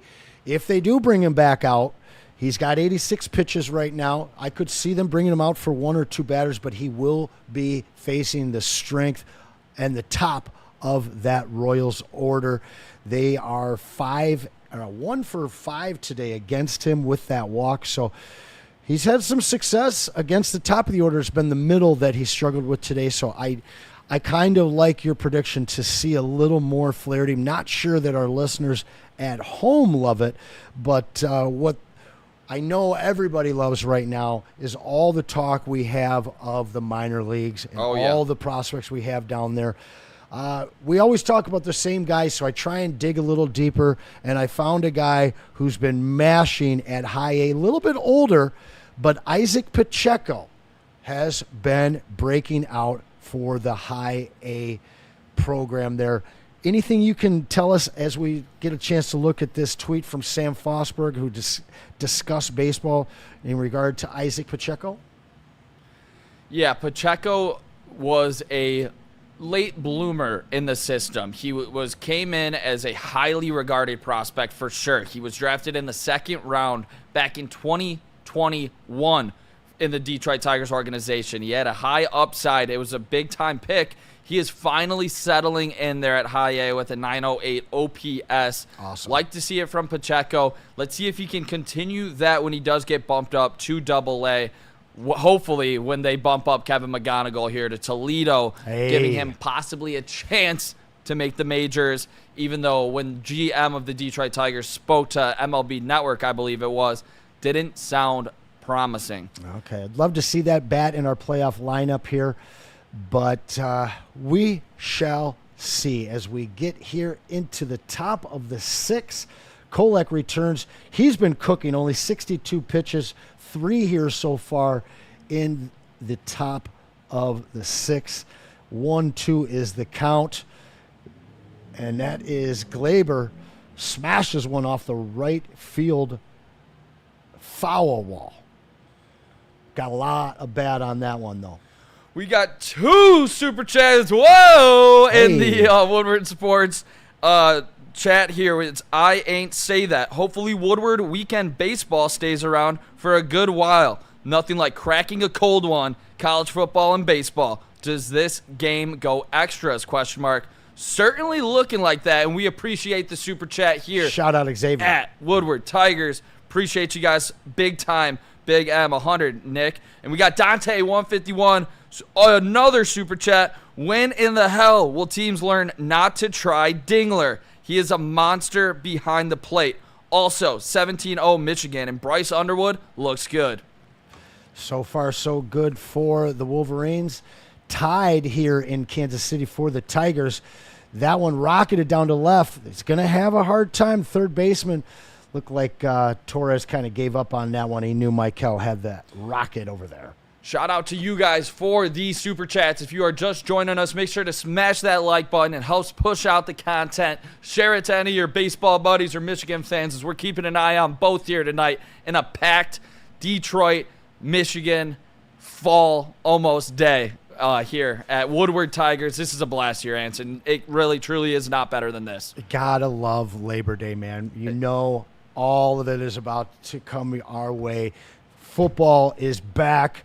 College obviously looking real good for both teams this weekend, and then our Lions are just a week away, and I know you all can't wait. But our Tigers are well on their way to another playoff run as we see Carpenter take a fastball to even the count up at 1-1. Tigers one down here in the top of the 6th. Of course, this game's still tied 1-1. Tied 1-1. You got to get the lead here. One swing in the bat can change it for the Royals, but it certainly can for Carpenter here as well. Going up against the righty. They're keeping Kohloff in. 67 pitches. He's looked good. Want to see Carey really lock in. Yeah, Kohloff has definitely looked good. This one's going to get, Witt with the diving play. What a play by that young man there. Lays out to get the grounder and is able to throw Carey out at first just in time. Unbelievable play from Bobby Witt there. I don't know how in the heck he got to this baseball. Oh, my Lord. Full extension, got up, had to be 95-plus miles per hour coming out of his hand, too. Just a cannon. Bobby Witt, truly a special baseball player to get Carey there. Yeah, no doubt about it. Thought we were looking at a seeing-eye single there, but Witt erased that one as Torque looked to erase that sinker, but he fouls it back for strike one. Sandy says, hello, Anson and Nick. Shout out, Sandy. Thanks for tuning in. Shout out, everybody tuning in for this Detroit Tigers. Sandy is my mother's name. Really? It is. Shout out Sandy. Margaret out there as well. Torkelson fooled on that sweeper, 82 mile per hour, right over the heart of the plate for strike two. 0-2 is the count. Torkelson with 2 outs here, trying to keep the top of the 6th alive for your Detroit Tigers. And he won't, as he takes a high fastball, swung at it and missed. After the momentum there, Anson, that Jack Flaherty was able to create, that Dylan Dingler was able to create, the Tigers go 1-2-3 in the top of the 6th. No pressure on this Kansas City Royals pitcher right now, making him look like, JV out there the way he's pitching. I mean, what is going on here with this Detroit Tigers bats? Yeah, it's tough spot. They get patient and then they just start swinging. It goes in waves where, if they start a game patiently, they'll still go into a wave of being impatient. And they looked very impatient this inning thus far, as well as the final out last inning when they had a chance to do some damage. Yeah, Cole Keith there, not a great at-bat before, guy in scoring position, and he wasn't able to come through right there. And tough spot here as the Detroit Tigers. I mean, Flaherty coming back out. What's your gut telling you? At 86 pitches, he's been inefficient enough to where he's not going to get through the inning. They might bring him out for some matchups. I think they might pitch him 105, though. If he can get under 19, 20 pitches, I think that they will, because he's no spring chicken, No, and they don't want to keep going into their bullpen. But at this point right now, That scares me. This is right where Flaherty seems to kind of get rocked. I agree with you, but I don't know what else you can do with this Detroit Tigers team right now. I think you have to be able to try to get Jack Flaherty through this 6th inning somehow, but this obviously A.J. Hinch's call. We'll see what he does, but this is going to be a big spot here for Jack to hopefully keep this game tied, get the game to our bullpen, but it looks like the way the Tigers are hitting, if you give up 2 or 3 more runs, this game's probably over the way the Tigers are swinging it. So, got to keep this at a tie game. Can you and I have a game where they're just looking great already? Literally.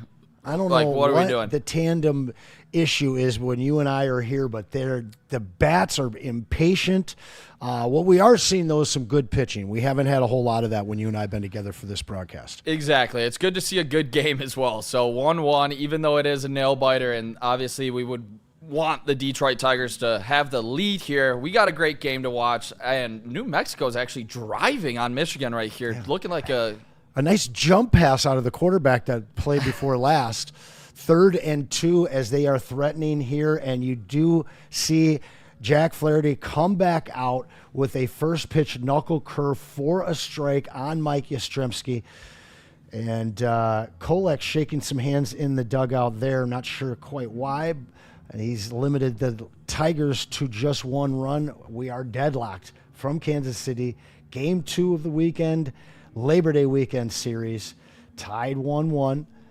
Oh, and he's going to have gone around on that. And that'll be good for strike 2. You're going to see that one on Freeman's Twitter as he gets the sword there for Jack Flaherty. Beautiful pitch to fool Yastrzemski. Jesus, that's a tongue twister. Just call him Yaz. Right there for Yaz. Shout out Maz. Shout out Maz. And Yaz there pokes one foul. Still down 1-2 in the count as Flaherty's pitch total hits 90. Be curious to see how far they let him go into this inning. Bobby Witt on deck here, Anson. Do you think Flaherty gets Bobby Witt?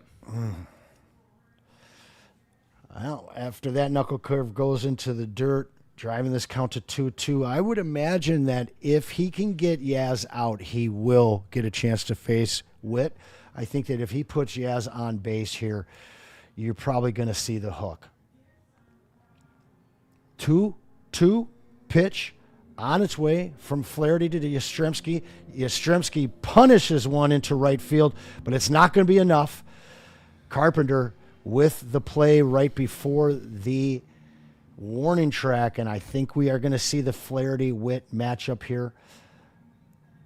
Looking at some of his speed numbers here, the home run and power for this young player is dynamic. In fact, it's top 4-5 player at his position in history as we see those numbers flash around. 4th fastest to 100 home runs and steals in Major League history as he takes a first pitch fastball right down the pipe looking first strike. Great pitch there from Jack Flaherty to get ahead of Bobby Witt Jr. so he can't tee off. You got to be careful here though. High fastball swung on, misses it, fouls it back. Very close. Man, I thought he was going to pop that one deep, but just missed it and for foul and a strike number 2. 0-2's the count. You'd love to see Flaherty get up early on Witt here. And the 3rd pitch on its way, low in the dirt. Low in the dirt, Flaherty, 95 pitches now, but this is the big spot that we talk about. 6th inning, can Jack get out of it? This would give this team a whole lot of confidence moving forward and definitely some momentum to try to get on the board. And he gets him swinging. Wow. Great slider for his 4th strikeout, and it's couldn't have come against a more important guy to strike out. What a battle right there for Jack. 96th pitch of the game, slider away. Bobby Witt Jr. trying to tie that game up, just flailing at that slider away. Love to see it from Jack Flaherty. If this team is going to win the World Series, you need good Jack to do so. We need to see the Jack Flaherty of last year. And we see that fastball from him opening pitch on Vinny P, who's 0 for 1 today with a walk. This would be a huge, huge finish to Flaherty's day if he can get by Vinny P and get out of this inning clean. Ooh, well outside as Dingler takes it outside and swipes it through the legs there. Little Harlem Globetrotter style, 1-1. Pasquantino takes pitch number 99. Ooh, and a changeup just missed. Got a battle here with Pasquantino. He is another guy that can just obliterate a baseball. Big spot here by Jack Flaherty. Yep. As the New Mexico Lobos get on the board in Ann Arbor. Oh, Oh, God. and they recover the onside kick. Is that what happened? 17-7. Wow. New Mexico giving the Wolverines some trouble in Ann Arbor here. Michigan took the ball as well. And the 101st pitch of the game for Flaherty as we see the Sasquatch come out in outfield. The Sasquatch is making his way, and so is A.J. Hinch. The hook comes out. Flaherty can't escape the 6 as he walks Vinny P for the second time. Who do you think we'll see out of the bullpen? So we got no shot at that one. Is it too early to go Will Vest and Kyle Finnegan? I believe it is a little too early here. Possibly see Troy Melton? Well, we'll see, but this is a great opportunity for us to tune in to the Will Vest interview. That's the most recent one in there for you, Birdie. Of course, Nick got a chance to talk to Will Vest earlier this week. Maybe we'll see him later on in this game. We got Will Vest, Detroit Tigers reliever, been on fire. You had the 2-inning win the other night. How much did this crowd impact your pitching? Oh, it was awesome. Kind of reminded me of last October whenever we were playing in the playoffs, and you feed off of that whenever you're out there. Fans were incredible, super into it, loud, which was it's fun to pitch in front of. Last year, you guys were chasing the final wild card spot. Now you guys are in the driver's seat. How does the mindset stay hungry as a team? Yeah, I think every win is just as important. You don't really think about chasing anybody or anybody chasing you down. You just try out and go and win the game in front of you. AJ has used you in several spots this season, the 9th inning, the 8th inning. Which role are you most comfortable in? It doesn't matter. Just he always puts us in our best situation, best pocket kind of coming in, who we match up best against, and so you just kind of trust him to put you in that good situation, go out there and get some outs. You guys acquired a big-time reliever in Kyle Finnegan. What's impressed you the most about the newcomer to the Detroit Tigers? Oh man, he's awesome. Kind of comes right after you with that fastball and split combo. It's been fun watching him from across the diamond. Now having him on our team, it's fun to share the bullpen with him. He's going to be locked down. Go out there and get some outs whenever you need him. Good luck, Will. Yeah. Great interview with Will Vest. Shout out to him for his time and his perspective on specifically being used in the 8th inning, 9th inning, even the 7th inning at times. You see him, and he has full faith in A.J. Hinch to put him in the best position to be successful. Love to see that from a pitcher as Tommy Canley gets the call here, Anson. Hey, great work out of you down there at the ballpark. Thank you, sir. Great first pitch out of Canley there for strike 1. Not the guy I thought we'd see come out, but I kind of like it. Got to get him back going. Now's the time to do it. If you can trust him to get key outs for this team, he was so dominant early in the season, and then he just completely blew up. Would love to get a good Tommy Canley back for this team moving forward. Yeah, he would be instrumental in a playoff run if he was back pitching the way he started the season off.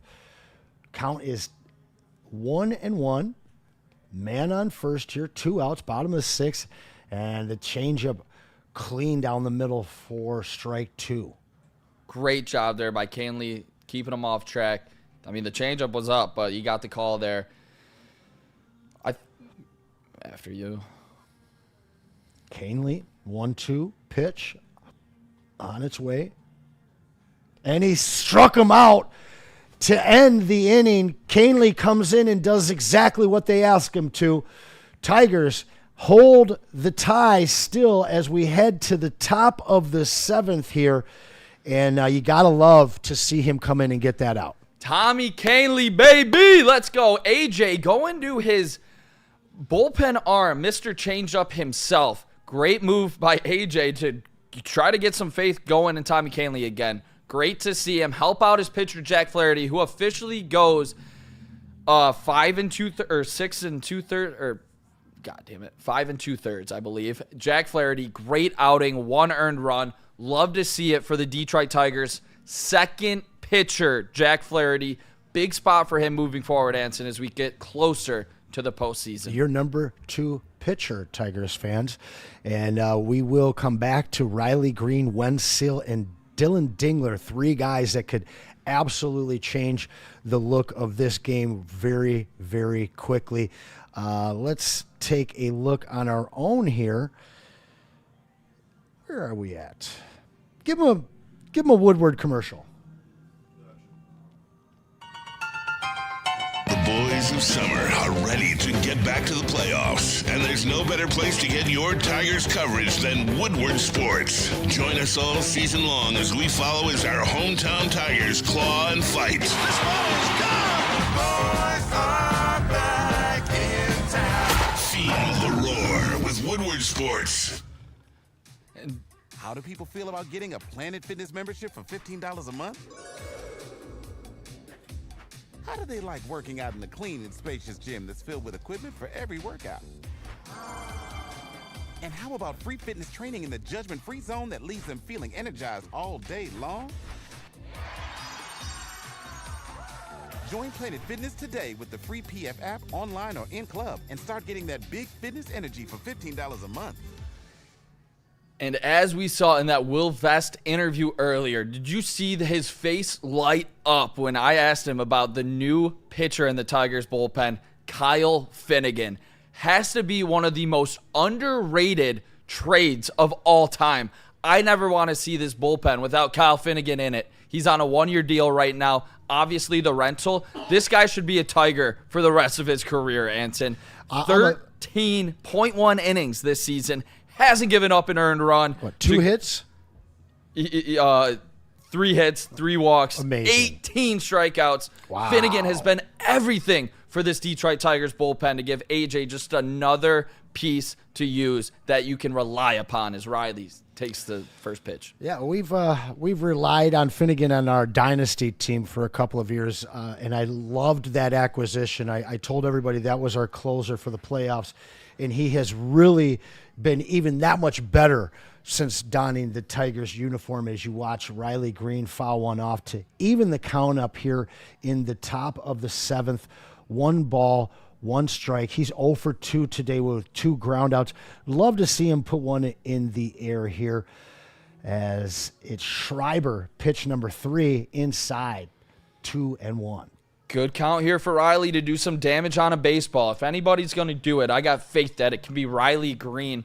I like that he doesn't have 2 strikes yet, so look for him to take a really big hack at this ball, trying to get the Tigers the lead here. Oh! This might be it. Oh, man. It looked like he absolutely uppercut that into the 3rd deck, but that one was a little too high. And he pops it up to third base, or right field, excuse me. Really thought that one, between what I saw and what I heard from you, I thought that one was long gone. I thought he absolutely crushed that baseball. That is the tough thing about doing it live here, Anson. You get no time. That was a tough one. I thought he absolutely crushed that baseball. Yeah, and a little showing bunt there, but Wen Seal pulls it back. Ball 1. As he smiles back at the pitcher there. Having a good time in Kansas City. Tigers looking to take the 2nd game of this 3-game series after winning last night 5-3. 1-1 tie ball game here. Big cut from Wen Seal, and that 4-seamer gets just by him. Schreiber been pretty strong this year with a 3.02 ERA and only a 1.16 whip. We'll see if he can get some damage on Schreiber as the next pitch is in the dirt, a sweeper for a 2-1 count. And you got to have the patient at bat here if you're Perez. We saw him expand the strike zone earlier when he swung at ball 4. You need to get a guy on base, get some pressure back on the Royals. It seems like they've been cruising here for a little bit. Perez able to work into counts as he takes one inside there. had to step out, nearly fell over to try not to get hit by that pitch. Working with a 3-ball, 1-strike count here.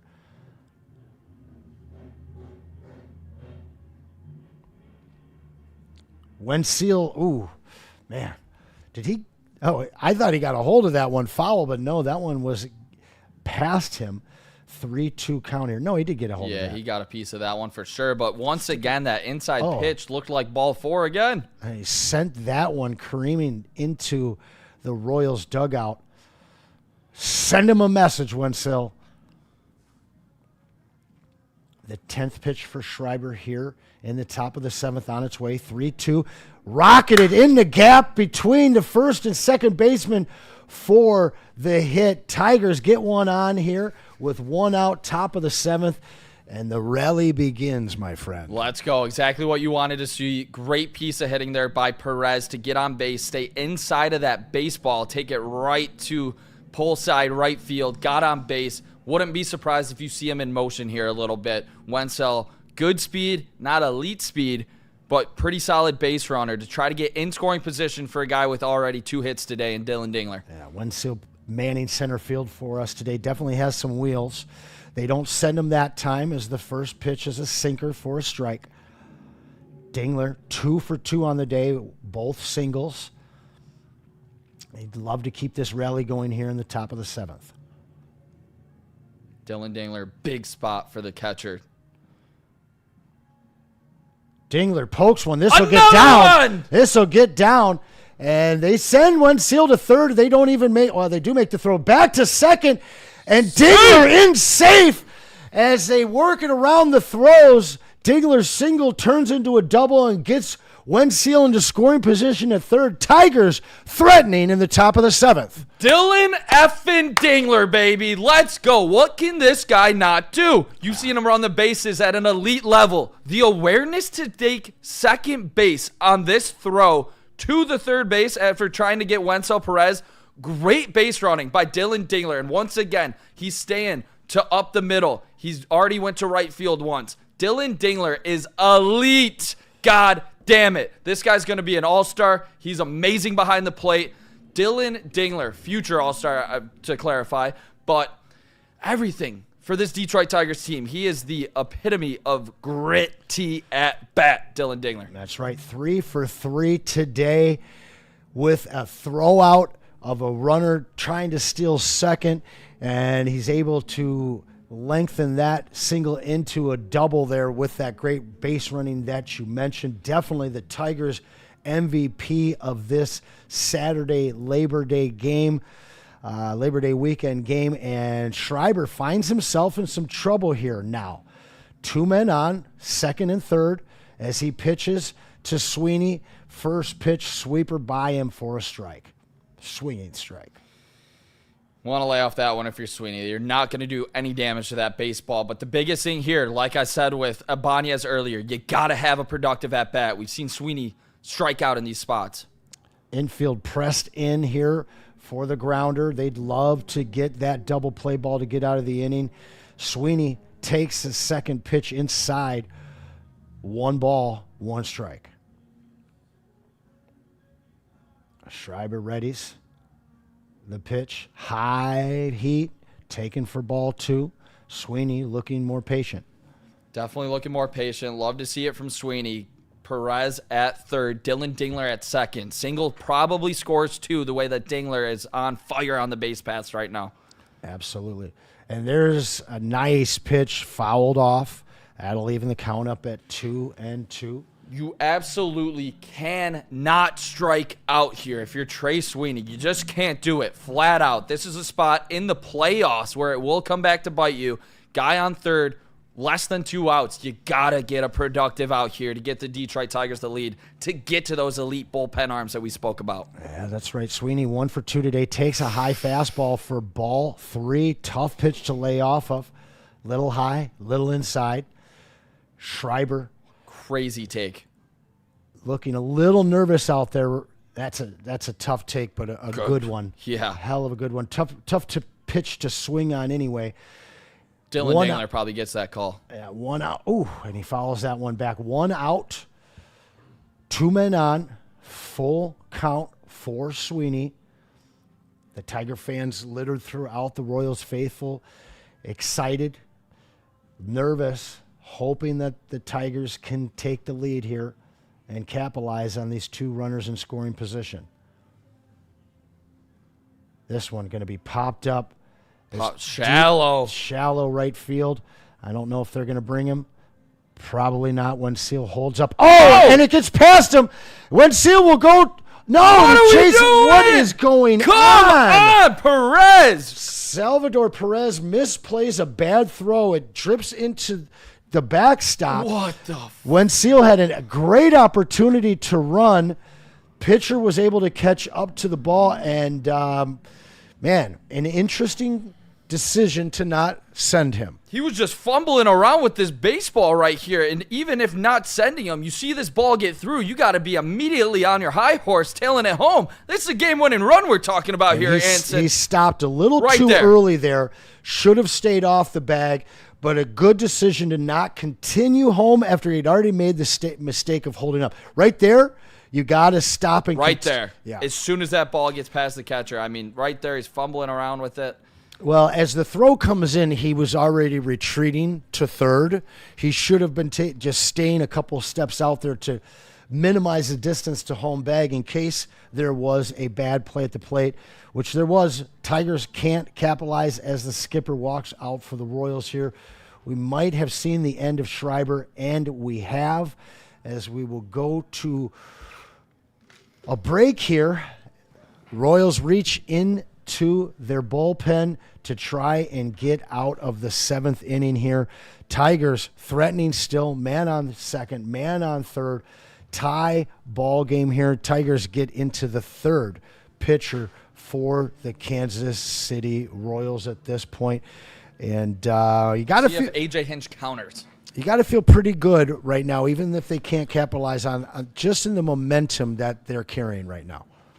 I mean, you feel good. You got to capitalize, though, Anson. Certainly. I'm not going to be feeling good if this Detroit Tigers team fails to score when they have runners at 2nd and 3rd with less than 2 outs. You have to come through, and they need to pick up Trey Sweeney right now. Would have liked to see Wenzel Perez get home after that ball got past the catcher, and the pitcher was fumbling around with that thing. Got to come through here if you're the Detroit Tigers. Get the lead so we can get to Will Vest, get to Kyle Finnegan. You got to come through.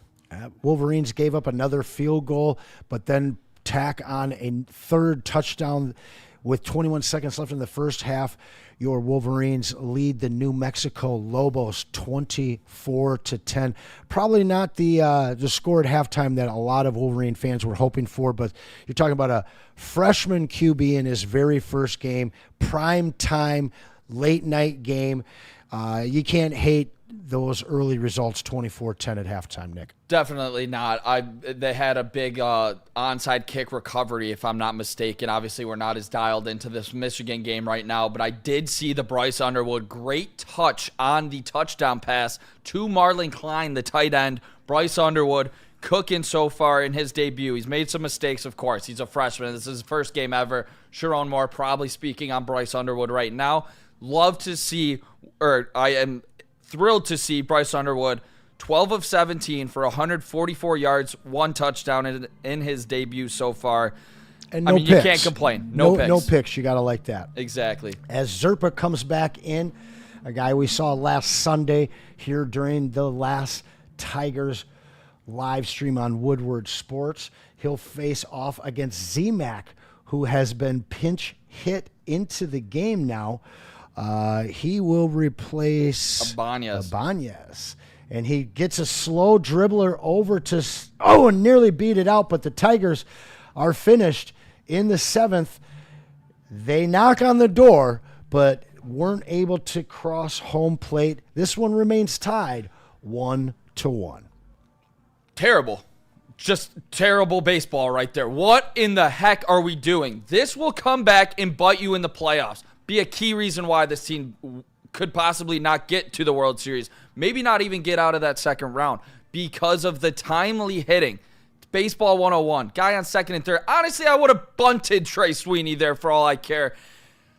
You got to be able to get that game-winning run ahead. Get to this bullpen with the lead. Now, Detroit Tigers fail to come up with the big hit. Trey Sweeney pops that ball up to shallow right field. You send Yaz with the right field cannon, which we've seen so much. But just a tough spot there for the Detroit Tigers. You have to be able to score runs when you have a guy on third base in less than 2 outs. Seems like the Tigers always fail to do so when I'm out here talking to you, Anson. Yeah, we like you down at the park. They seem to be putting up a lot of runs at that point. But a big portion of what would propel this team in the playoffs is a guy named Tarek Skubal, who they talked about this week on Big D Energy.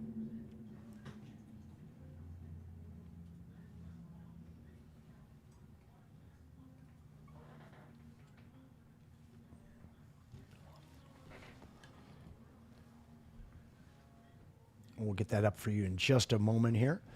We're in the 7th inning stretch of a tie ball game, 1-1. Here we go. He is the most valuable player to an organization in baseball. He has to win for them to be good. He has to. Like, it's just the way it is. And he's the best pitcher in baseball. And he does at a very high clip. If Skubal's not on, this team sucks. Like, They're regular. They're a regular team. He's your 20% of your season you're going to win because he's pitching 1 out of 5 times, right? 20% of your season, which is 32 games, you're almost guaranteeing that you'll get a W. You're at least a heavy favorite in those games. Exactly. At a minimum. And that's nice to have in your pocket. You've seen pitchers start 3 games in a 7-game series. Like, it's happened before, and that has to be the route for the Detroit Tigers if they're going to get to a World Series and win.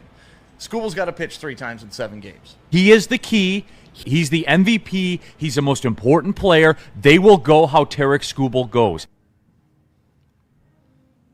And we're back here as you get a chance to catch up with Stick and Neil Rule on BDE talking about our Cy Young winning Tarek Skubal. But we are back here in the bottom of the 7th. Tommy Kahnle up against Sal Perez. First ball pitch, second one is popped up foul to even the count at 1 ball and 1 strike. 1 ball, 1 strike. Salvi Perez, obviously big time power, 23 home runs on the season, 77 RBIs. Tommy Kahnle, this could be a very big, encounter with one of the best catchers of our generation. And if you could get him out here, I'm feeling way better going up against their 6, 7, 8, 9 hitters. Yeah, absolutely. This game cooking pretty quickly, as there hasn't been a lot of guys on base here. Not much scoring. It still is tied 1-1. The 1-1 pitch on the way in the dirt for ball 2 here. Kahnle'd like to see him keep evading those bats here. Big out he was able to get at the end of the 6th. Yeah, big out for sure. I'm still... Oh, and this one rocketed foul. Sal Perez. God. Put a little fear into Tiger fans' heart on that one, but it's foul, evening things up at 2-2. K. Joby says it was a fumbled kick return. Thank you for the clarification. Tiger strand, a lot of runners on third from Big M. I'm with you. I am sick of it. To be honest, I will. Sal Perez punches one. This one might be trouble. To the warning track, Riley handles it. And you could see both Sal and Kahnle looking at that one, wondering, one hoping the other way. But that one falls short. First out. Comes up with just as an out on the scorebook as a fly out there. But certainly my heart dropped there, Anson. I thought that was a home run off of the bat. Thank God it wasn't. Honestly, looked very similar to Maikel Garcia's home run, just in the same type of pitch, same type of swing. And unfortunately for us, not the same type of result here as Adam Frazier takes ball 1. He's 1 for 2 on the day. This is a guy that has just been a pain for the Tigers at times. Changeup in there for strike 1, 1-1. Timothy says, Detroit has had clutch hitting. Only idiots expect it every time. Grow up and buy a clue. Hey, buddy, they need to be able to score runners with guys on third base in less than 2 outs. It's okay to criticize players. They get paid millions of dollars to do their job, and when they fail to do so, you have to be held accountable. This is true. Blows my mind. This is true. He's not as forgiving of his Tigers as some of us are. Canely with a 1-2 pitch to Adam Frazier, and he gets him to foul that one back. I got to be honest with you, buddy. When I saw the Tigers' results throughout the week, I was very happy they won one last night before we got back in here for this. Thank God. Yeah, that would have been brutal if we came in 5-game losing streak. Yeah, I'm feeling pretty good about the Tigers, but in what world am I not going to criticize Andy Ibanez and Trey Sweeney failing to do their job with guys in scoring position in less than 2 outs? It's just unacceptable, especially as we get closer to the playoffs. You need to score those runs. Truly, truly. But Canely does his job that time with a nasty pitch down in the dirt, got Frazier swinging at it. Dingler keeps it ahead of him, gets the tag on the strikeout. 2 down here in the bottom of the 7th. Canely looking for his 4th out of the game and looking pretty strong so far. Brandon Martin says, I hear the Tigers fans saying, let's go Tigers. Looks like some Tigers fans in KC. Go. Obviously, we do not have the sound as we are bringing it to you. Michael Massey steps in. Takes first pitch strike. Get that Jared Goff chant going out there, Detroit fans. Next pitch on its way, popped up. This one might be playable, but it's going to just drift out of play there for strike number 2. Canely cruising so far. Cruising, looking really good. This is big time. If we can get good Canely going into the postseason for this Detroit Tigers team down the stretch, obviously you want to see a bigger sample size. But if we can get Canely going on with Vest and Finnegan, you're talking about a real bullpen. Always with that interesting ball placement or finger placement on his pitches as you get a peek into his glove before that pitch for a first ball to Massey. 1 and 2. I got to say, shout out to everybody in the chat. Make sure you guys smash that like button. It helps us out tremendously. Share it with your friends. This one through the gap between first and second there. And Canely gives up his first hit so far in his appearance. Massey been a little bit of a pain for the Tigers pitchers today. Yep, Massey doing it. I guess nothing comes easy here as Canely's going to have to battle with a guy on base. Tough spot for Canely. Let's really got to dial it in here. Get out of this inning. Keep the pressure off. 2 outs, 1 on. Tigers and Royals locked at 1-1 here in Game 2 of the Labor Day weekend series here from Kansas City. Next pitch right over the plate to Grichuk for strike 1. Massey only has a 496 OPS. Crazy that he got that one through there. I'll look at first base there. Decent little leadoff for Massey. Doesn't go. Big cut at a high fastball. Canely, you don't see a lot of those fastballs, but he got that one by him. Good to see there from Canely, just fooling the hitter there as he took an ugly swing at the top of the zone. That thing was in the mitt while he was swinging. Change up down. And you called it 0-2, but this one gets through the legs of Dingler and gives up a free second base. So no force at second now. Still 2 outs. The count is 1 ball, 2 strikes for Grichuk. After all of that praise there, Anson, I was just going to say something. Absolute mush. That's a bad pass ball. You got to be able to block that ball. Now they're in scoring position. Even just a small single hits them in here. Yeah, and you can tell Dingler knows it. Outside changeup there. Dialed up 88 miles per hour on that changeup. Didn't fool Grichuk. Man on second. 2 outs. 2-2 pitch from Canely. And he gets him swinging. Tigers put him down in the 7th. No damage done.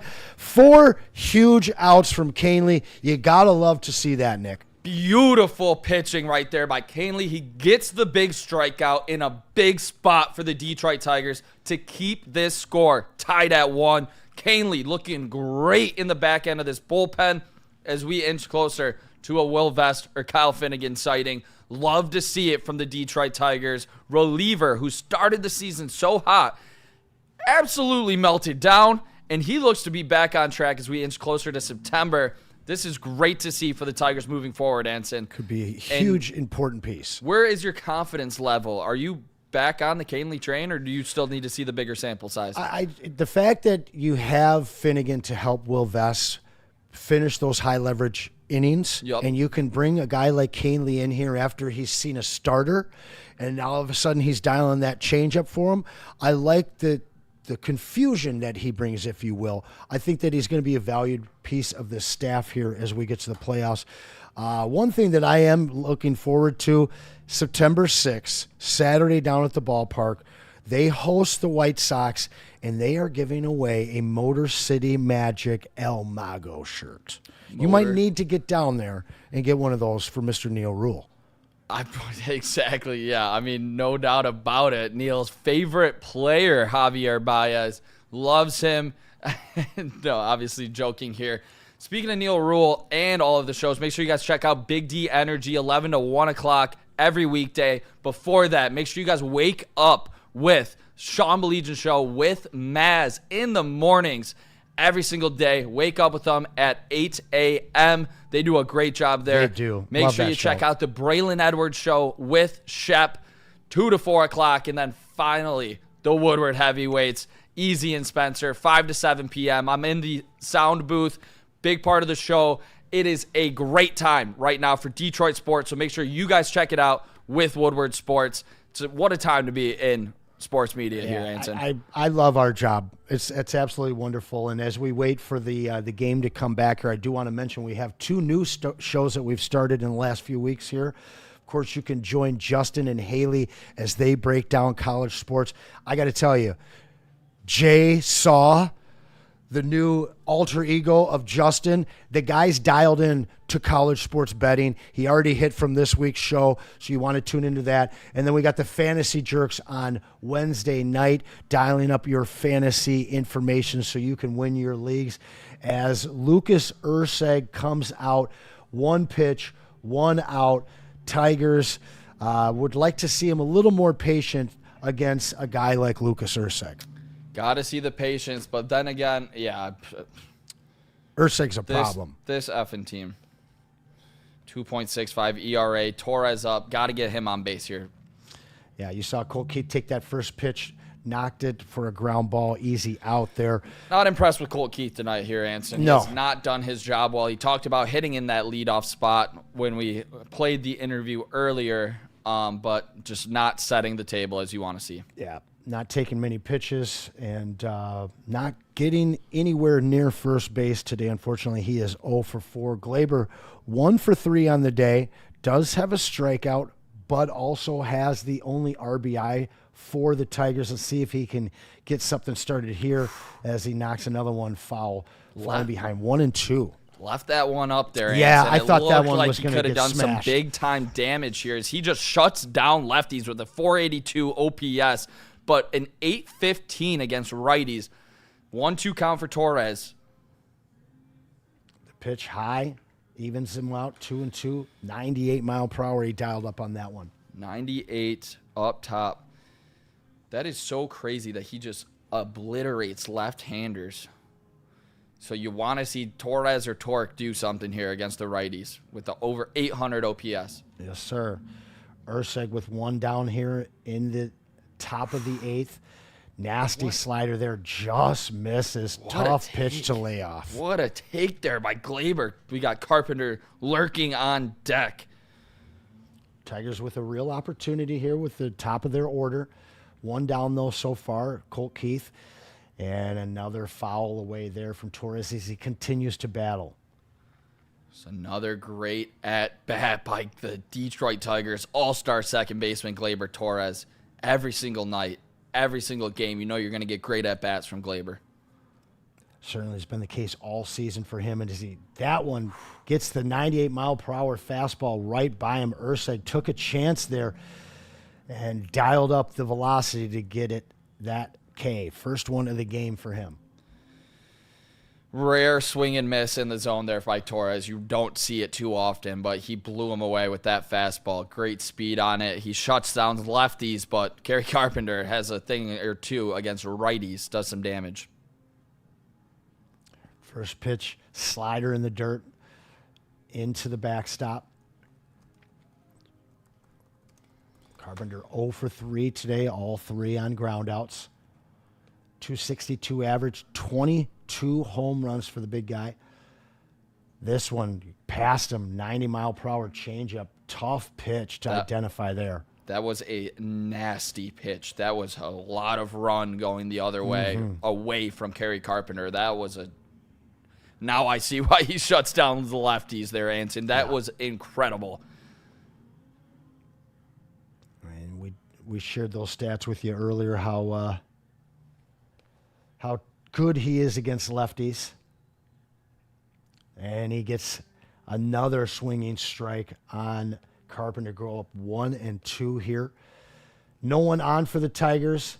2 outs, top of the 8th, still 1-1 here. Kerry with an 855 OPS for his right-handers going into this game. High fastball, even things up at 2-2. Come on, Kerry. Why not? Right now, 2-2 count. Want to see him pull this ball, get it over the right field fence. Fouls one way and stays in there. Still 2-2, 2 out. I'm going back to that low and away changeup if I am the Kansas City Royals pitcher right now. See if Kerry gets swinging, but hopefully he keeps that changeup up, stays in on it, takes it to right field. Great layoff. Yeah, Carpenter able to stay off that inside pitch there. 3-2, the payoff. Full count pitch with 2 outs here as you watch Torkelson on deck, hoping to get up here in the top of the 8th. And that should, a rocket to second. Tough bounce, but Massey's able to make the play, and they get out of the top of the 8th. Tigers, no damage done. Still tied 1-1. We are going to hop around the MLB now and talk about some scores. Not much that impacts the Tigers today. Bottom of the 9th, though, Cincinnati trailing the Cardinals with 2 on and an opportunity to get back in that game at home. Houston and the Angels deadlocked at 1 in the bottom of the 8th. White Sox also tied with the Yankees, middle of the 8th, 2-2. Minnesota getting blown out by the Padres in Minnesota, 10-3. Cleveland up on Seattle, 4-3 in the top of the 8th. Baltimore ringing it up in San Francisco. They lead 10-1. Colorado and the Cubs tied 1 apiece after 3. Dodgers and Arizona scoreless in the second. And Milwaukee a final over Toronto. Tampa Bay beat the Natties. Miami went to New York and beat the Mets 11-8. Boston loses at home badly, 3-10 to the Pirates. And in extra innings, the Phillies outlast Atlanta 3-2. And your night game tonight following this one is those pesky Athletics as they host the Texas Rangers. That should be a good game. That should be. I like that Athletics team a lot. Me too. They have such a bright future. If they can just get Lawrence some pitching, Butler. they're top 10 in runs, if I'm not mistaken, or top 12 in runs. That team, they got Butler. I mean, Nick Kurtz is a hell of a baseball player. That dude, over 1,000 OPS, close to a 5 WAR. He's played under 100 games. That dude is going to be a problem for years to come. Want to give a shout-out to Rogelio in the Woodward Sports Raj. Chat. The one, the only Rogelio. Kane Lee's change is looking good. Just needs to set up his fastball better. That sport coat is looking good. I'm digging it. Shout out Rogelio for the kind words. If you guys love Detroit Tigers baseball, make sure to check out Tigers Minor League Report. They do it better than anybody else in the game. Rogelio does a great job with Chris. They are phenomenal. I think they cover minor league prospects better than anybody else in the game. Luckily, we got them covering the Detroit Tigers. That's fantastic, fantastic. Well, we are back here for the bottom of the 8th from Kansas City. Remind me the name of their stadium again. Coughlin? Is it? Is it? I don't know. I know it's. I believe it's Coughlin Stadium. With the fountains out there in center field, one of the cooler stadiums in the MLB, as we see Tyler Holton come out for the 8th here, as Holton gives up a big one. This could be the game, and that is what happened. Foul ball. Foul ball. Oh, I thought that was gone.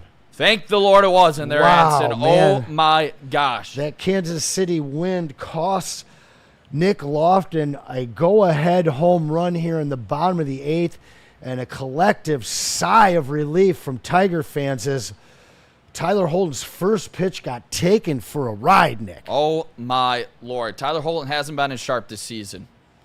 And another one the same way, Oh but this my one's God. going to be even bigger, yet foul into the third deck foul. I'm getting Not the one you bullpen see ready often. right now here, Anson. 2 exactly like, whew. We've seen 3 hits like that, or 4 now, and only one of them had turned into a home run. The other 3 could have easily. I am pitching this guy low and away on a changeup right now. I'm not going inside after seeing those 2 first pitches. Oof. And the curveball low, little inside. The appeal to first, he did not go around. Would have been a sneaky strikeout after those 2 opening blasts. Would you go back inside? I'm scared to. I wouldn't. And he does. This one punished to center on his horse is Wenzel, and he finishes that one without a problem. Tigers get the first one down here in the bottom of the 8th, but not without some early drama. Early drama for sure. I saw Arf in the Woodward Sports Chat said, heart skipped a beat. Right here with you, Arf. Yeah, Don't same. like to see that, Same. but Tyler Holton able to get the out, most importantly. Is right. Yeah. Feels like playoff baseball Man, here a it little does bit, feel Anson. like it. Hey, smash that like button for us, guys. Make sure to smash that That's like right. button. Shout out you guys for tuning in. And be sure to share it with your friends if they want to watch the end of this tightly contested contest from Kansas City right now. We'd love to have them join us.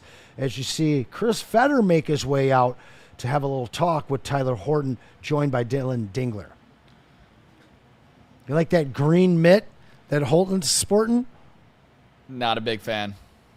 It does match your good-looking coat there, though. Yeah, shout out my buddy Maxwell who got married. This is why I have this suit coat. I was in the wedding.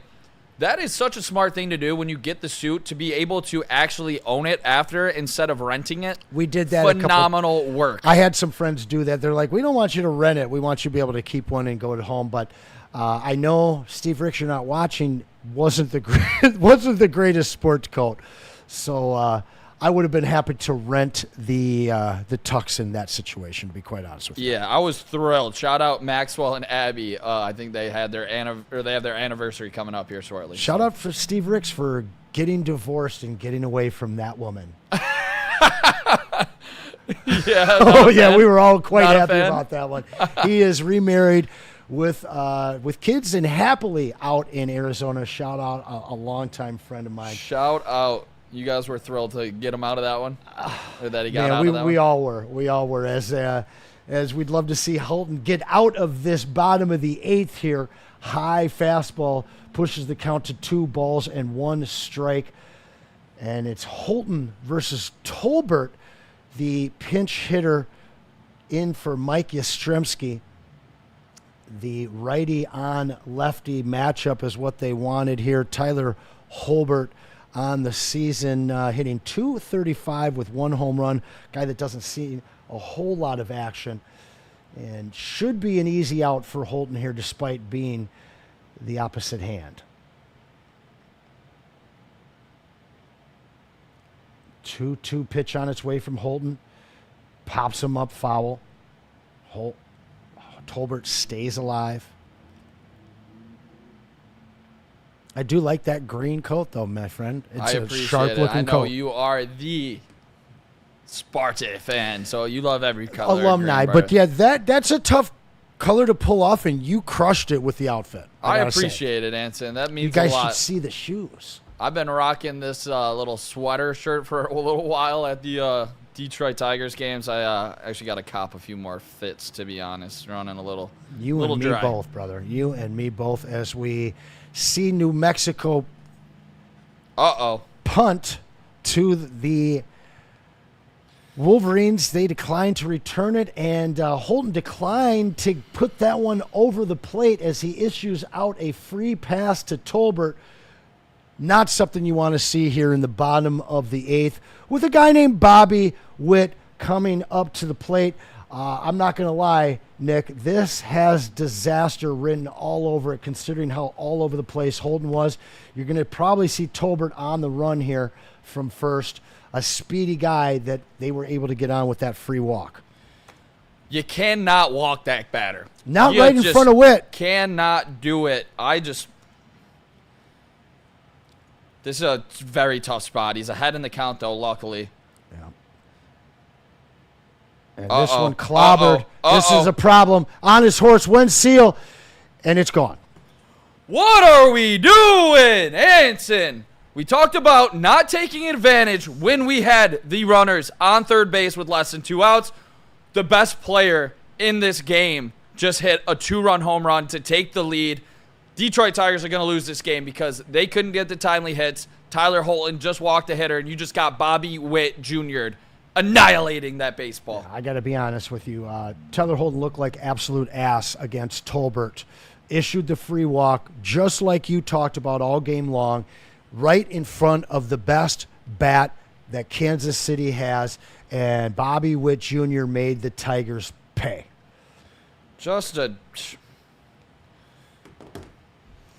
Tyler, what are we doing? Yeah, a very poor performance right there from walking the hitter, just letting Bobby Witt tee off on that baseball. This one hit by Pasquantino, easy out at second there, but that's only out number 2. The damage has been done. Royals jump out to the 3-1 lead, and the Tigers are down to their last 3 outs. I will say this, Anson. You have the heart of your lineup coming up with Spencer Torkelson, Riley Green, Wenzel Perez. You're going to have to get guys on base, put the pressure back on the Royals. I want to see really dialed in at-bats as we get down to it for this Detroit Tigers team. Bobby Witt just annihilated that baseball. This one's not over yet, but, I mean, it feels like a dagger. It's a big dagger there as the Tigers were able to really hold on to this one in terms of just the way they were pitching.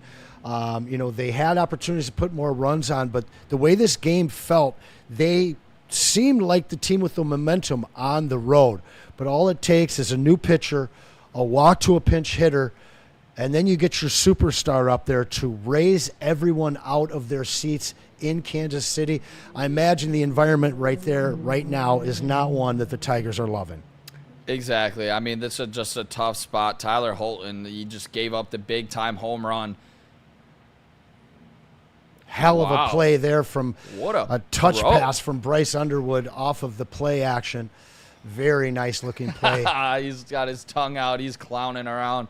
Bryce Underwood, nice touch pass to, is that Klein again? He's looking like he might have a favorite target in Klein after throwing his first touchdown of his career to him earlier. That pass he wouldn't have gone away with that pass against SEC competition, though, I'll be honest. Hell of a touch pass. But he's taking advantage of the New Mexico Lobos. We'll see. Obviously, it's his first game. He's only going to improve. But he won't get away with that kind of a play against better competition. Yeah, I mean, still great to see as a freshman. You don't see that type of touch usually. No, not at all. I saw him struggle. Not from a freshman. Earlier in this game, so it was good to see him right there. Looks like they're going to be backed up. 1st and 15 here. Michigan Wolverines, Bryce Underwood making his debut, 24-10, 14-point lead with the ball. 81 yards already for Klein and a touchdown. Big spot here for Michigan and obviously the Detroit Tigers as Bobby Witt Jr. just took the lead as Hannafy has entered the game to go after the righty. Yeah, Michael Garcia back in today. He opened up the scoring for the Royals with that home run, and he'd love to add to their total here as they trail 3-1. Quick work of Tyler Holton, came in, issued the walk, issued the home run, was able to get 1 out after that, but Tigers trailing here 3-1 in Kansas City as the Royals look to even the series up before tomorrow's rubber match. 0-2 count here. Look for Hannafy to get the out as Bryce Underwood just threw an absolute dart on the run. He looks impressive right now. Obviously, it's the New Mexico Lobos. Pitch from Hannafy, slider inside, fouled off. He gets ahead of Garcia, 0-2. As we mentioned, does have that solo shot in the fourth to open up the scoring for the Royals. Tigers were able to tie it up, but then fall behind here 3-1 in the bottom of the eighth. We got Holton should be DFA'd. Looks like Tigers will lose this one. Chat losing faith. Chat is 100% losing faith right now.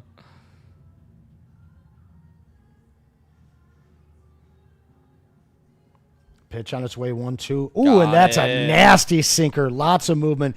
Gets him out of the inning. The Tigers head to the ninth here with 3 outs left to try and get back into this game. But as you mentioned, the heart of the order. Heart of the order coming up. This is a big spot. You know what you need, though? You need a base runner. You got to be able to get the tying run to the plate. Put some pressure on the Royals. That's where it starts with this one.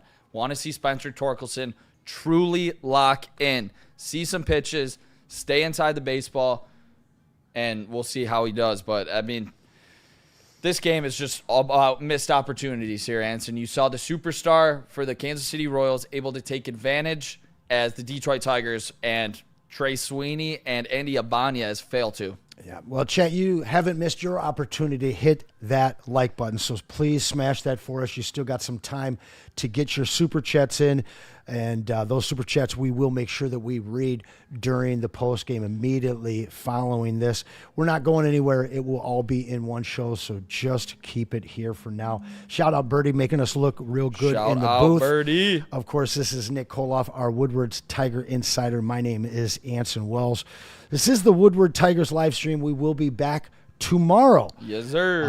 Once again for that 2 o'clock slate with the Royals in the rubber match. If the Tigers aren't able to get back into this one, that would be kind of a big game. This would be back down to 8.5 and then 7.5. Fortunately, they got that game last night. Fortunately. Yeah. No doubt about it. Yeah, Bobby Witt Jr. got a hold of that one as he's hitting he has an OPS of 896 versus left-handed pitching. So when asked in the chat if I would have gone to Finnegan, I would have. I think that's a spot where you just take Tyler Holton out of the game. I just don't like that spot for him at all. Obviously, A.J. Hinch thought that he was going to be able to get out of it, but that is a very bad matchup for Tyler Holton going up against a guy with a 900 OPS basically against left-handed pitching. Tough spot for Holton is he's given up 783 OPS versus righties compared to lefties. So I don't love that spot that A.J. Hinch put Tyler Holton in to be successful there. Yeah, and he was not successful. Exactly, yeah. That's for sure. So Tigers, again, down to their final 3 outs. We return here for the top of the 9th inning. We'll see what kind of magic these boys can cook up as Torkelson heads to the plate. See a couple of defensive adjustments for Kansas City in the outfield as Lofton takes over in left field. Estevez delivers the fastball for ball 1. Way to get ahead in the count here if you're Torque. Make him throw to you. Like I said, just got to get a guy on base. Put the tying run in the box. Carlos Estevez, another fastball. This one touched a little bit and fouled away. 1-1. Carlos Estevez has been pretty darn good this year. 2.62 ERA, 106 whip. That one in the dirt for ball 2. Good spot here for Torkelson. Got to be sitting. I mean, he's probably going to try to throw fastball. No, change up. Nice slider there, able to just clip the zone. 2-2. Estevez looking for his 36th save of the year. Inside fastball taken for ball 3, full count.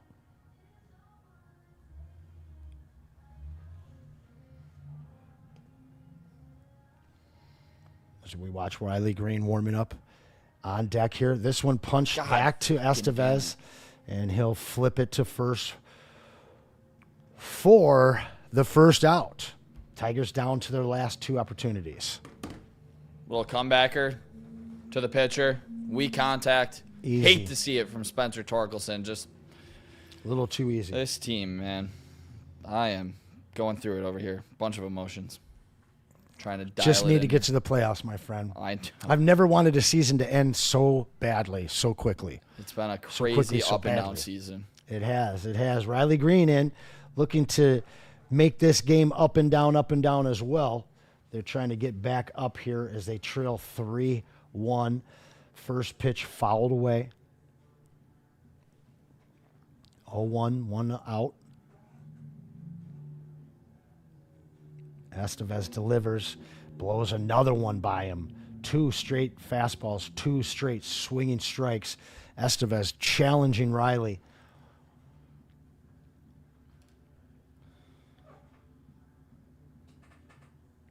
Oh, 2 pitch on its way.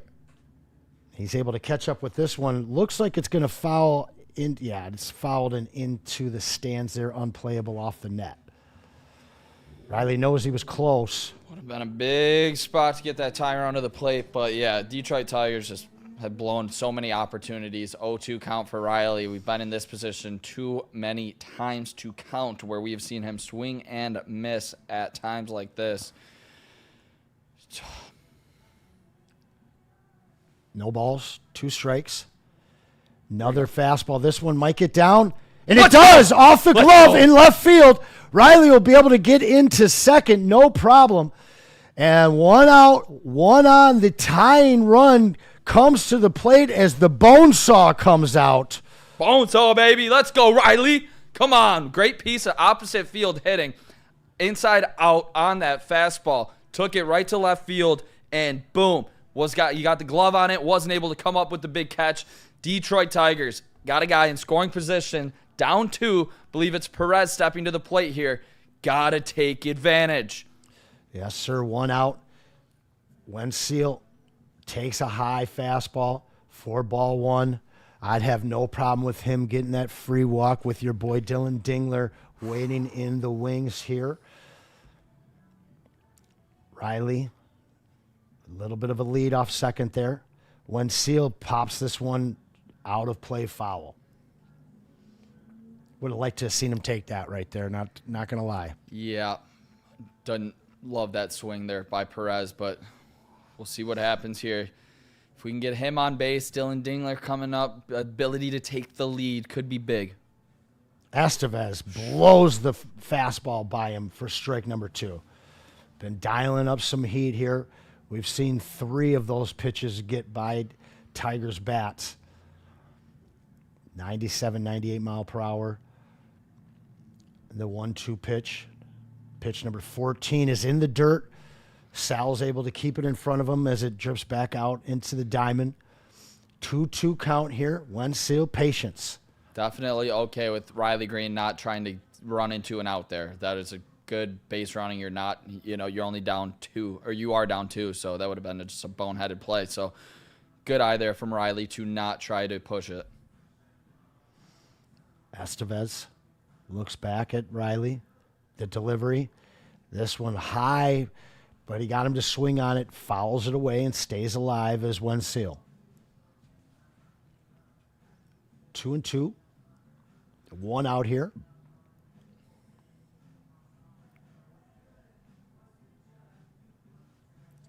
This one taken on the inside off the barrel of the bat there. And they're able to move Riley over to third, but the Tigers down to their final out here. And God bless you. They're going to need some heroics from your boy Dylan Dingler. Dylan Dingler, 3 hits today. He's been on fire, but he did have... Oh, they're bringing back the Perez. Ah, okay. Didn't go... Dylan Dingler, come on. Why not? How about another big home run like you hit last night? Dylan Dingler, obviously the Tigers' best player tonight with 3 for 3 singles. Had that punch out as he threw out the base runner trying to steal second. And now with an opportunity to tie this game up at 3, this would be huge. First pitch from Estevez on its way for a slider in for a strike. Dingler down 0-1 here. He does not walk often, so you're definitely thinking if he can try to stay up the middle, at least get him home. Kansas City faithful on their feet as he blows a slider by him. Nice looking pitch there. Dingler mistimed it, and he's down to his final strike. 0-2 count, Dylan Dingler. Ball game on the line here. Estevez, 2-run lead. Looking for his 36th save of the year. That fastball a little high. First ball for Dingler.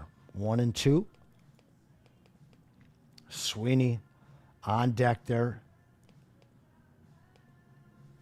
Dingler just looking to stay perfect on the day. And this one he smacks out. This one's going to go foul, though. And just missed a home run by about 8 feet there. Would have been unbelievable. My friend Nick here might have lost his mind if he tied him up here with that shot. Really thought that was good for a minute. Would have been great there from Dylan Dingler. God damn, that would have been nice. Estevez reaches back. Another one fouled off as Dingler will not go down easy here.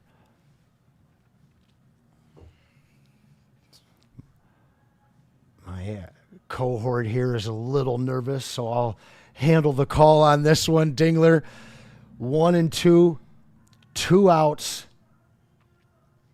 as the Wolverines get a sack and a forced fumble. High slider there taken by Dingler. Evens the count up. 2 balls, 2 strikes. Great at bat here so far from Dylan Dingler. Like I said, he doesn't walk often. You got to make him come to you here, though. Dylan Dingler almost had that opposite field home run. See if he can stay on this. Not K. Get the ball in play here. 2-2 pitch. This one's going to be smacked. Could hit the gap. Come on. Nope. It's going to be handled by Grichuk, and the Tigers are finished in Game 2 of the 3-game set from Kansas City. The series now is tied at 1 apiece. As tomorrow we will bring you the rubber match. It will be Nick Kohloff as well as Spen Mo Rax, but we'll break down this game here. Taking a look at the scoring in this one, the Tigers leapt out to that lead after we were able to bring in, it was Glaber knocking in Trey Sweeney there in the 3rd. Then Kansas City was able to tie things up with 1 swing from Michael Garcia, put that into the outfield, past the outfield into that into those loyal fans of the Royals there. Then they were able to add 2 more in the bottom of the 8th. Tigers had some chances along the way, including there in the top of the 9th. Just couldn't capitalize, Nick. You just truly hate to see it. The Detroit Tigers unable to capitalize on every single big spot in this game. I think back early. Andy Ibanez, he has a weak ground ball to third base with the fielders playing in, and it was an easy out. Gun Dylan Dingler out at home. I don't blame Dingler at all. I blame Andy Ibanez. You got to be better than that. AJ Hinch had faith to put him in against the righty and get the start today. You have to give your manager a little bit. It was just he was unable to come up with the big hit or even just a fly ball deep enough in the outfield. Same thing happened with Trey Sweeney.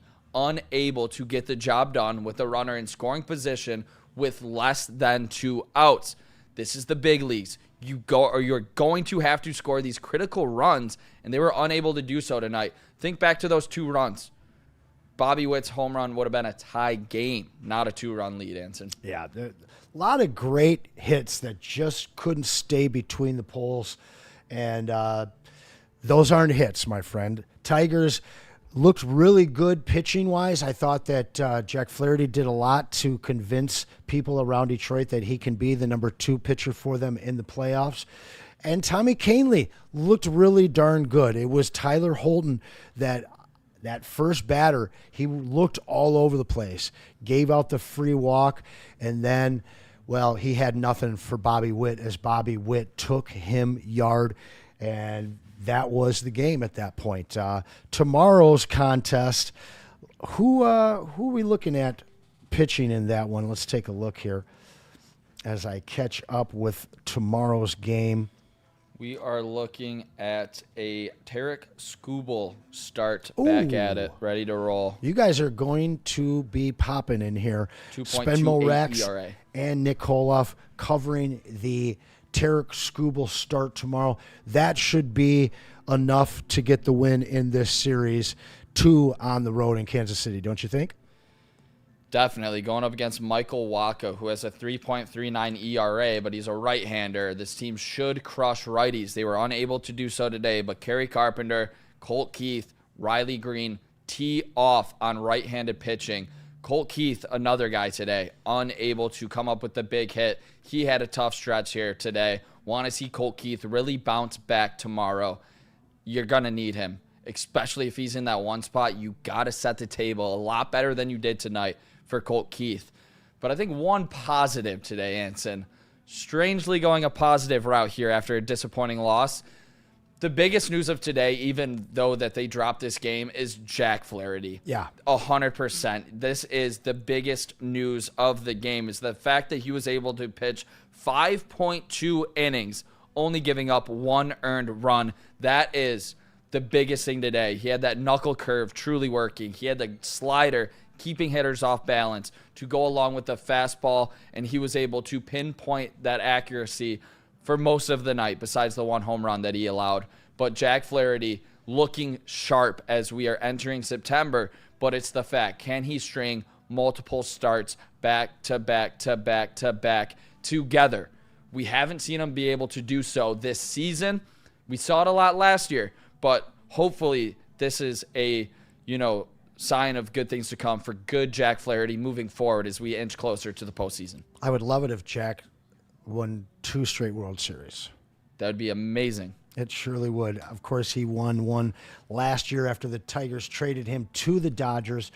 Didn't look amazing in the playoffs, but that experience for this young team to have a guy like that that's played in the big game, I think will be paramount for this team to be able to truly contend in a playoff run that takes them to a World Series.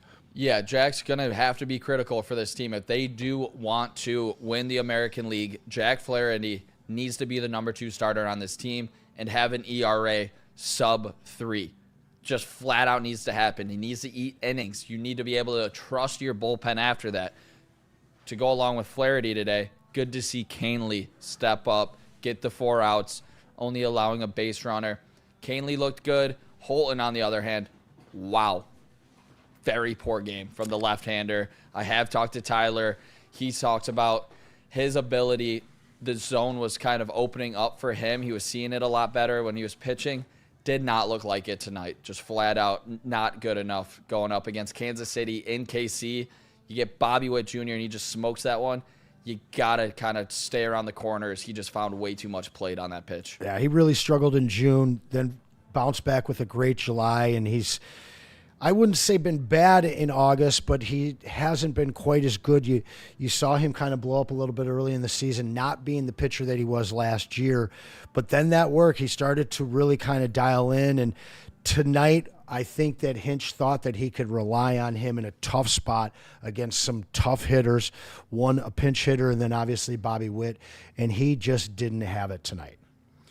He truly didn't have it. And you're going to have to rely on him in this bullpen because we don't have lefties in the pen. Tyler Holton needs to be able to lock down left-handed hitters when he comes in a spot where you're going up against Bobby Witt. You just have to be sharper than he was tonight, and that's the biggest reason why, he was able to get damage on that baseball. Like I said, he just found way too much of the plate with that pitch, and Bobby Witt Jr. is going to do damage 9 out of 10 times there, Anson.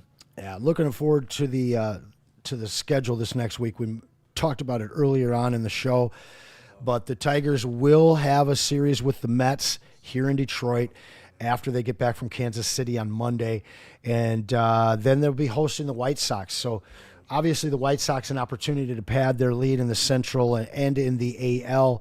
But then, very interesting, the week following, that Tuesday, after a rare Monday off, they will get a chance to go to face the Yankees. Is that a series that scares you? No. Short porch. Nope. Aaron Judge. It doesn't. Struggling bullpen. I'm not scared of the Yankees. I'm more scared of the Boston Red Sox, to be honest. Okay, we definitely have a series left with them before the end of the season as well. The last series of the season, hopefully that does not mean anything if the Tigers can lock up the 1 seed, but it looks like it's going to be a battle all the way down to the end, especially the way this road trip's gone for the Detroit Tigers. Yeah, when you watch the teams up on top kind of losing a little bit, there are 6 teams that are all very, very close to each other for that wild card spot. Tigers, Blue Jays, Astros, Yankees, Red Sox, and Mariners, all separated by just 3.5 games there. So it's going to be an interesting finish.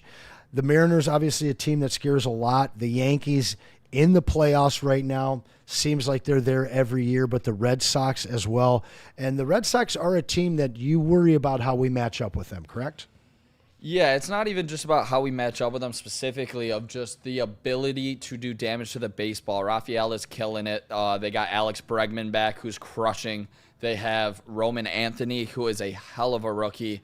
I believe that they just have the young talent to go along with the veterans, to go along with a guy in Garrett Crochet that matches Tarek Skubal.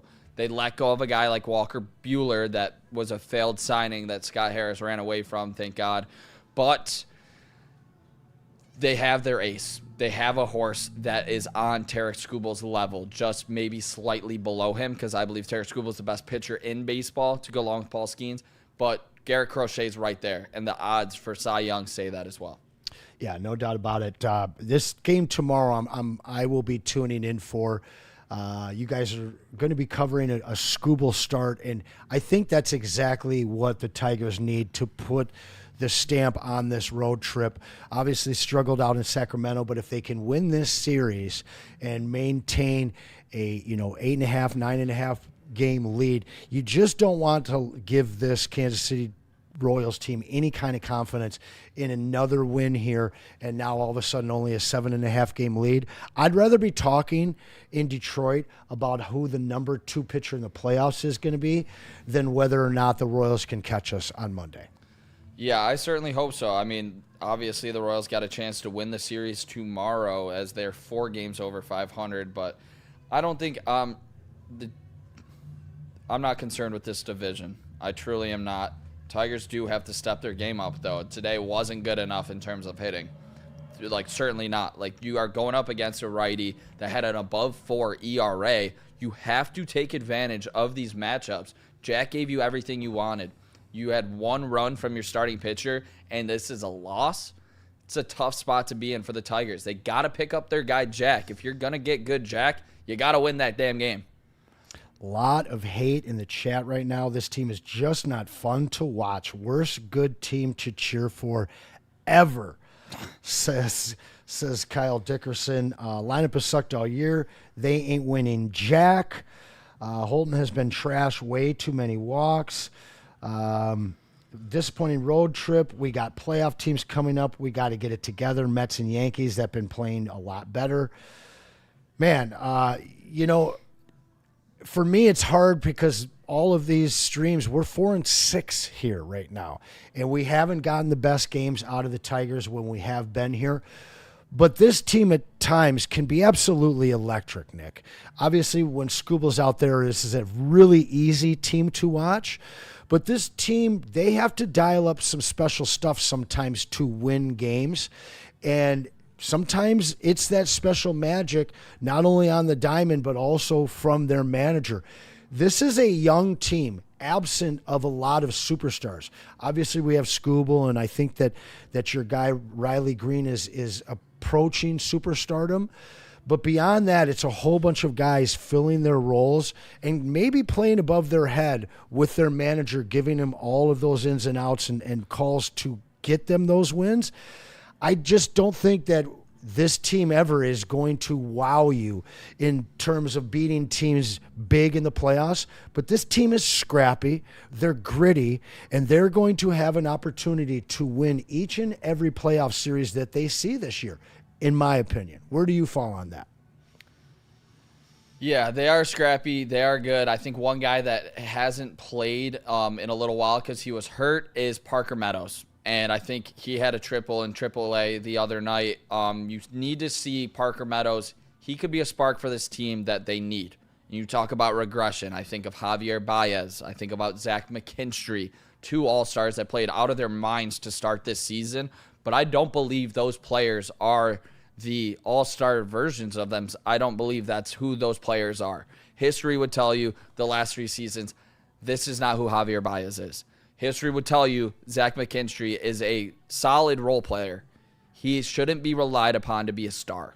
And that is where people wanted to see upgrades at the deadline. They wanted to go after names who have done it before in years past. And the Tigers didn't do that because they have faith that they are going to get an all-star type Zach McKinstry, to get an all-star type Javier Baez. I don't have faith in those 2 players throughout a full season and into the playoffs. But can Zach McKinstry come up clutch at times? Tonight, when they went to him, when they went to the bullpen, they brought in the lefty. Zach McKinstry stayed in for the lefty as a 900 OPS against lefties, unable to come up with the big hit as he stranded 2 runners and failed to get the Tigers, back to get them the lead. So yeah, it seems like it was a tough spot. It seems like a lot of these guys are able to and a touchdown pass there as New Mexico gets on the board again. 27-16. Lobos trail by 11 with the extra point pending. But back to baseball. I'm really impressed by this team. I play a lot of fantasy baseball. I've watched baseball my entire life. I am a baseball fan. I played baseball. When I looked at this roster on paper, I thought they'd contend for the Central and maybe even win it, might be in the wild card race. What they've done this year has been truly remarkable, and I think that it's set a precedent for Tigers fans where unless they're out cooking, winning constantly, they want to turn their back on them. The fact is they have been able to do this with some smoke and mirrors, but in order to win with smoke and mirrors, you have to have great management, and you have to have guys that buy in and come up big in the moments that they're given. This team has a bunch of role players, journeymen, and guys that have found their chance here, along with the young guys here that are still growing, the Colt Keys, the Riley Greens, the guys that aren't even 25 years old yet. I think the promise of this team, they're going to make the playoffs. What they do there, we're not quite sure. But this is a playoff baseball team in Detroit, 2 years in a row for the first time in quite some time. And the future is so super duper bright for this team that at this point, for me, it's not World Series or bust. It's win some games, get some experience, and continue to grow as a franchise. I know you want more, brother. I know you want more. I didn't think that the Pistons were going to make the World's or the finals. I don't think they're going to again this year. I think they're Eastern Conference final bound. An AL championship series for me, for this Tigers team, should be looked at as a huge, huge success and win for this franchise, considering the roster that they have, considering some of the guys that they missed out on. I mean, Bregman for $25 million, Alex Cobb not paying for another $15 million. That's $40 million that this team is going to throw around next year. I just think when you have the opportunity, you need to capitalize on it. Tarek Skubal isn't locked up for the next 10 years in Detroit. You realistically have 2 more chances if they're not able to get the job done. So you talk about next season after they spend some money. I believe you need to take advantage this season. You have the best pitcher in baseball. I talk about Riley Green all the damn time. You have a 2-time All-Star, 24-year-old. This team needs to take advantage. They had 6 All-Stars. We just talked about it. They're due for some regression, but a guy like Casey Mize needs to step up down the stretch here. A guy, Kyle Finnegan, Will Vest, they need to remain lights out in the back end of this bullpen. And Tarek Skubal, he hasn't looked sharp the last 3 outings. So I'm super excited to see what he can bring to the table tomorrow in a rubber match against the Kansas City Royals in KC. Because like we talked about, Bobby Witt crushes left-handed pitching. Let's see if Skubal can lock in against one of the best hitters on the planet. But you're going to need to win every single time Skubal pitches in the playoffs. And then it's about Jack Flaherty. It's about Casey Mize. Can they step up for this Detroit Tigers team? And they got to stay away from the clunkers that are today's game. They don't take advantage when they had guys in scoring position. Sloppy base running at times when a guy like Perez, if they make a mistake, you got to take advantage of it. He wasn't able to do so. And Colt Keith needs to step his goddamn game up in that leadoff role. So he's playing like he's in the 5 spot. There's a whole lot of if, ands, or buts when it comes to this team, which is a little worrisome as we head to September. I want to see him continue to play the good brand of baseball that we saw at the beginning of the season when they were the best team in the baseball. But you just haven't seen it yet, and they just need to be more consistent down the stretch here, Anson, especially in this game tomorrow. They are going to need to hit Michael Walker and give Tarek Skubal a lead to work with. And you talk about that game, Michael Walker, having a very good year in terms of numbers, 339 with a 118 whip. Problem is he's 8-10 on the season. These Royals weren't providing much run protection for their pitchers early on. They've kind of hit their stride. They're playing a lot better baseball. This is a team that was pretty much counted out back in July. All eyes were on the Guardians, but now the Royals played the Tigers tough last weekend. They're playing them tough again this weekend, and hopefully the Tigers can get that W, because pushing this lead back up to 9.5 games going into next week would be very good. But going down 7.5 or 8.5 game lead after losing tonight, 7.5 game lead starts bringing up that conversation again. Can these Tigers get caught? 7.5 in September is a massive number, Anson. I don't think that they can. I don't think so either at all. And I believe people are going to freak out because that's what people do. But I just don't want to hear that crap. I definitely do not want to hear that crap at all. I'll tell you that straight up. But do you believe the Royals could catch us if they lose tomorrow? I believe that the Tigers are the AL Central champs. I believe that they will hold on to this. And as we're taking a look over at this Michigan game, that's starting to get kind of tight here. Channing Goodwin just got injured. It looked like he was holding his shoulder. It was a great hit from the cornerback from the Lobos. And that's a big loss. That could be a big loss there for Michigan. But we will keep it on baseball somewhat as we keep an eye over here. Minute 22 left in that game. Should we just switch over? I'm 100% game. Okay. Tigers lost. We broke it down. Tigers lost. We'll be back tomorrow with Spencer and Nick Kohloff, our Tigers insider. But now we're going to cover this Michigan-New Mexico game, which you know who I'm rooting for. Oh, for sure. My buddy just texted me. He's got New Mexico money line live slip in. I mean, if this continues to get tight down the stretch here, you got the freshman quarterback in the big house. Sharon kind of has a lost look on his face. Goodwin's getting checked out there. Sharon always kind of has that look on his face. 3rd and 13 here. 6 for 10 on the day for third down conversions. They're operating from their own 19-yard line. Underwood gets some pressure, unloads to the sideline. They're going to be short as the Lobos swarm and make the play there, get the stop. The Wolverines will be looking at punting. Tough spot there. I mean, I liked the way Bryce Underwood was able to maneuver away from this sack. I'll tell you that. Good self-awareness by the freshman. And able to get rid of it there before he walked into the second possible sack. Yeah, the awareness is high. Exactly. You like to see that out of the freshman, but I mean, they're taking a big hold. Wow. Sprague with a nasty hold, hand on a throat, no call, corn and blue. Big punt here from Michigan.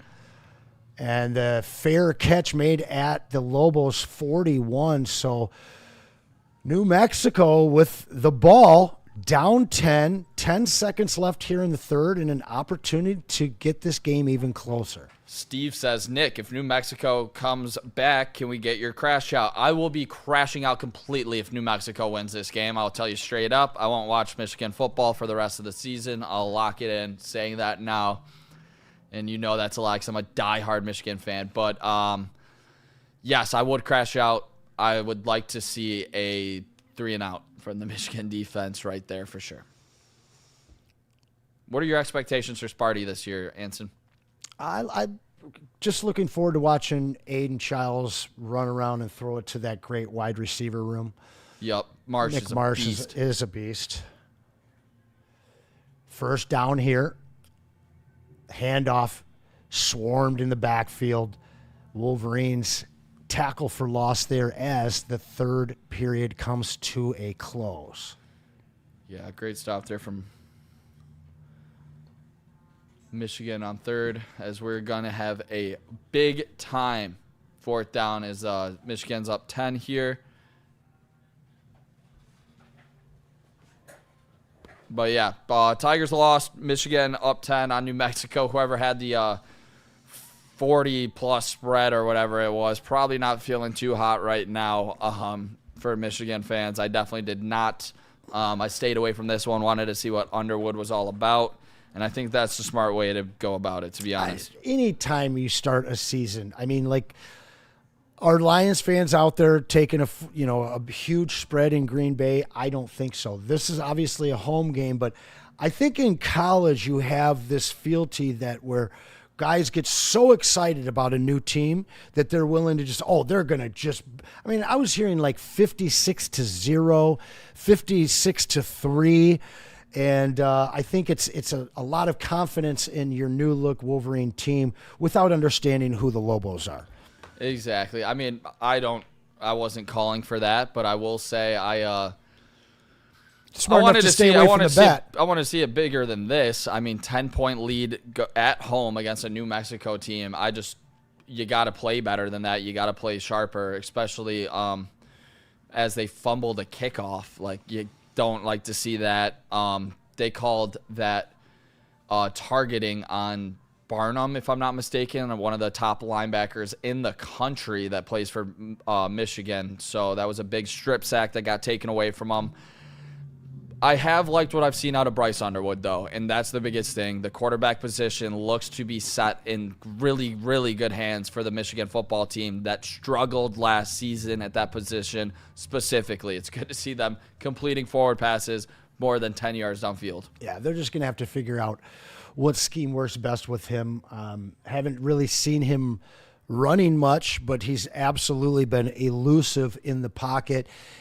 I've seen him make quite a few different throws as we've had a kind of a side eye towards this game. Some touch passes, some bullets, some sidearm throws, and he certainly seems to have the moxie and presence that anyone would root for if he was leading your team. Yeah, for sure. He's got the swag to him as well. I feel confident with Bryce Underwood in there. Obviously, he's going to make the mistakes as a freshman, but Bryce Underwood has completed 15 of 23 for 211 yards and a touchdown. Those 211 yards passing are more than any single game of a Michigan quarterback last season. Wow. That is more yards already in his first career start than any game that Davis Warren played in last season, as he had 204 as a high. So great to see from Underwood that they can complete some passes downfield. I want to see them, I don't know if they're hiding it until they need to, run the rock a little bit more. Maybe a couple read options in there, some RPOs, passes downfield. Obviously, he likes his guy Marlon Klein. Channing Goodwin, 2 receptions, 49 yards. He came up a little bit hurt. McCauley's got 3 for 24. Would like to see them get the ball back to Marlon Klein in some space. But it looks like they're probably going to be passive, probably run the rock a little bit more with their great running backs in Jordan Marshall and Justice Haynes. Start of the fourth quarter here. Lobos with the ball, operating from their own 38-yard line, down 10 in Ann Arbor. Pass is tipped and looked like it came back to the quarterback. makes the grab and is able to grab a few yards after the fact. It's a wild-looking play on that one. Did this get tipped or was it a pump fake? Tipped, it tipped back right back to him and caught, yeah. Wow. Heck of a play by their quarterback there to turn what could have been a bad situation into a few extra yards there. Positive play. 3rd and 11. 3rd and 11. They only gave him 1 yard on that? Looks like he picked up about 2. They're at the 40 now. So 3rd and a short 11. They're going to run it here. Very surprising call there. And the Wolverines defense stacks them up. Try to catch him off guard on that one. I just disagree with that play call. You're down 10 in the big house. I think you got to be aggressive and go for it there, Anson, for sure. And, 10. It's 4th and 9 here for New Mexico. Their offense is sticking on the field there. Birdie, I got to think that they were planning on going for it the whole time here. How you doing in the booth? Any big plans last night? Get into anything? I ain't getting into nothing. Is my mic even on? Yeah. All right, bet. That's why I wasn't counting down earlier. Yep. Because, I didn't know if my mic was on or not. You guys do Rap Cave last night? Shout out the Rap Cave pod. Were you in there for that? Unfortunately, I was not there last night. I was Shout out our guy Chris, who does the TD, the technical director for the Woodward Heavyweights. We had a good time last night for sure. We were bouncing around Ice Beats and Eats in Royal Oak, college football, watching Tigers. Everything was going on. Great time last night as the New Mexico threw it deep, and it looked like an interception for the Michigan Wolverines by Hillman. Gonna have to see who got that one exactly, but the Michigan Wolverines pick it off as New Mexico hopes of creating a big-time upset. Probably go with it unless Bryce Underwood throws a pick 6 here or something like that. But it kind of serves as a punt on 4th down. Yeah. I think the Wolverines would have been better just to knock that one down. Screen pass here. Gets through the first set of defenders. Picks up about 8 there. Clock continues to click. Kevin says, knock it down. Don't catch it. Interception. Right. Dumb catch. It is what it is. That's not the end of the world. In that situation, you're fighting for the ball. It's kind of tough to think about that. If you mistip it to the wide receiver, everybody's going to be on your head. I'll tell you that. No doubt about it. 2 yards to gain here on 2nd down. The run up the middle is able to get it. They get about 3 or 4 on that one. 1st down, Wolverines, baby. As you see, Underwood's stats, they're 18 of 27 on the day. 231 through the air with 1 touchdown. I'm sure they kept a pretty simple game plan. Didn't overwhelm the freshman, and he's looked very good with that game plan. I love the velocity that he is throwing that football with. He is throwing darts back there. Great to see from Michigan quarterback. And last time they had a 5-star stay for 3 years. His name was J.J. McCarthy, and they won the national championship. I am expecting Bryce Underwood to get a natty in one of his 3 years at Michigan, which I believe it will be a 3-year career. I don't think he'll stay that long. You think he'll transfer out? No, I think he'll be gone in 2 years. No, I know. That's the 3, like, including this one. So as a junior, he'll leave. It depends on how old he is. I wouldn't be surprised. The way that he looks now, he has all the looks of an NFL quarterback. Yeah, for sure. I'm agreeing with you. I think he's going to be a first-rounder down the – I guess we'll see. It's early, but I think with all of the talent, all of the – got that one to the outside, throwing from hash to the outside as McCauley brings that one in. Rocking the number 1. We know a guy around here that used to rock that same number. Exactly. That's how you know that how much faith they have in McCauley to don the number 1 for the Michigan Wolverines, as only the top receivers are able to get that one. So to see that the Michigan Wolverines allowed him to wear number 1 speaks a lot about what kind of player they believe McCauley is. Shout out Braylon Edwards. Another handoff. This one up the middle. And he's still going. He's still going to the 20. Grabbed and taken down. Might be a touchdown. Might be just short. And they call him at the half-yard line. but a big run ripped off there. Haynes rumbling, bumbling, stumbling, is pulled down just short there, and definitely a good call on the field. Wolverines will have an opportunity to punch this one in from the 2-foot line. And the RPO is, nope, looks like they're going to whistle this one dead. Maybe some illegal procedure. Review it to see if that was a touchdown. I thought it could have been. And, yep, official review there. Justice Haynes going for his third tutty. If that call goes in, 14 carries, 158 yards, looking for his third touchdown. I don't think he was down. He was definitely down. If he touches that, his other knee was down. I It's a good call. I disagree. Well, you're a Wolverine fan, so of course you're going to. And you're obviously going to say he was short. No, that just my eyes. It tells you. Look at his knee down here. Up. Knee down there, and then his touched, ball's in the barely. right hand. That back view that they showed us was, I think, the better one.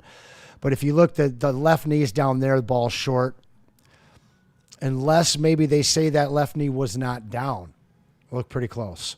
Yeah, it did look like it skipped or a beat. But let's take a look at this running play from Justice Haynes as he goes for about 65 yards or 60 yards down the field. Justice Haynes, big gaping hole in the middle there as Haynes took it to the outside. I definitely thought he was gone as they saved the touchdown there, at least for now. But big-time recruit that they were able to bring in Justice Haynes. Michigan running back, number 22, coming out of Alabama. He was one of the top transfers in the portal as Justice Haynes looks to be the number one back for Michigan. Is his knee down there? That's the question. It looks so close. And it's upheld. But just delaying the inevitable at this point. You got to reward him with that third touchdown probably, right? Why not? First and goal here. Give it to the guy that's taking you all day. There it is. He punches it in, no problem. Wolverines. Well, I got to say, I kind of wish I would have hopped on that bet. 3-touchdown day for Justice Haynes. That would have been a fun one. Had to have been around plus 2,000 maybe. Plus 1,500 at least. I want to see if anybody has that slip. Check it out. Send it in on Twitter. We'll get it on the show for you. Check me out at Nick Kohloff on Twitter. Is this one over? I believe this is over. I think so, for too. sure. I think that But you guys will see us for sure tomorrow as Spencer Raxner and I will be breaking down the Tarek Skubal start tomorrow. We're probably going to mix in a lot of college football, a lot of things going on, obviously, with the Detroit Lions, Michigan football, MSU football, Bryce Underwood, but more importantly, Tarek Skubal looking to get the Tigers back on track. It's going to be a fun one tomorrow. Going to go live around 2 p.m., so make sure you guys tune in again. It's been a fun one, Anson, even though the Tigers lost disappointingly, but always have a great time with you up here. Yeah, I love doing it with you as well. I just am a little bummed that I'm going to be missing the Skubal start with you tomorrow, but I know that you guys are all in great hands with Spenmo Rax. I'm just curious which one is you going to call and which one of you is going to color. I'll definitely be the color. There it is. You heard it from our Tigers insider, Nick Kohloff.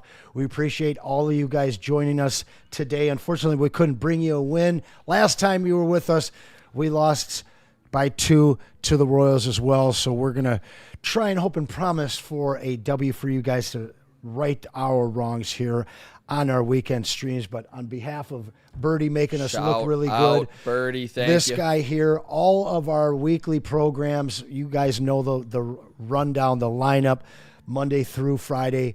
But tomorrow, make sure you join these guys for the Tigers live stream, because next Sunday, next week, we're going to be doing Lions football, my friend. Crazy time to be in Detroit sports. I'm so excited for the Detroit Lions season. It's good to have football back, especially with the Detroit Lions team with Super Bowl hopes. No Ben Johnson. It's going to look a little different. No Frank Ragnow. But this Detroit Lions team is definitely up for the challenge, as Dan Campbell will get the most out of all of his players. I'd like to see Jared Goff really connect with some of those weapons. J-Mo, Tesla, St. Brown's going to cook. Big comeback season for Laporta. Gibbs out of the backfield. It's going to be a big year for JG. 5 years ago, it was hard to be a sports fan in this town. Terrible. We had the worst teams in every single league. A lot has changed. A lot has changed, and we couldn't be more happy to be here at Woodward bringing you all of that change. And the future is bright, not only for all the teams, but especially for the Tigers. They are on the precipice of a playoff run, so make sure you join those guys tomorrow, 2 o'clock, as the Woodward Tigers live stream catches our Tigers in Game 3 against the Royals. We hope that you all have a great Labor Day weekend. Stay safe, and much love. Take it easy, guys.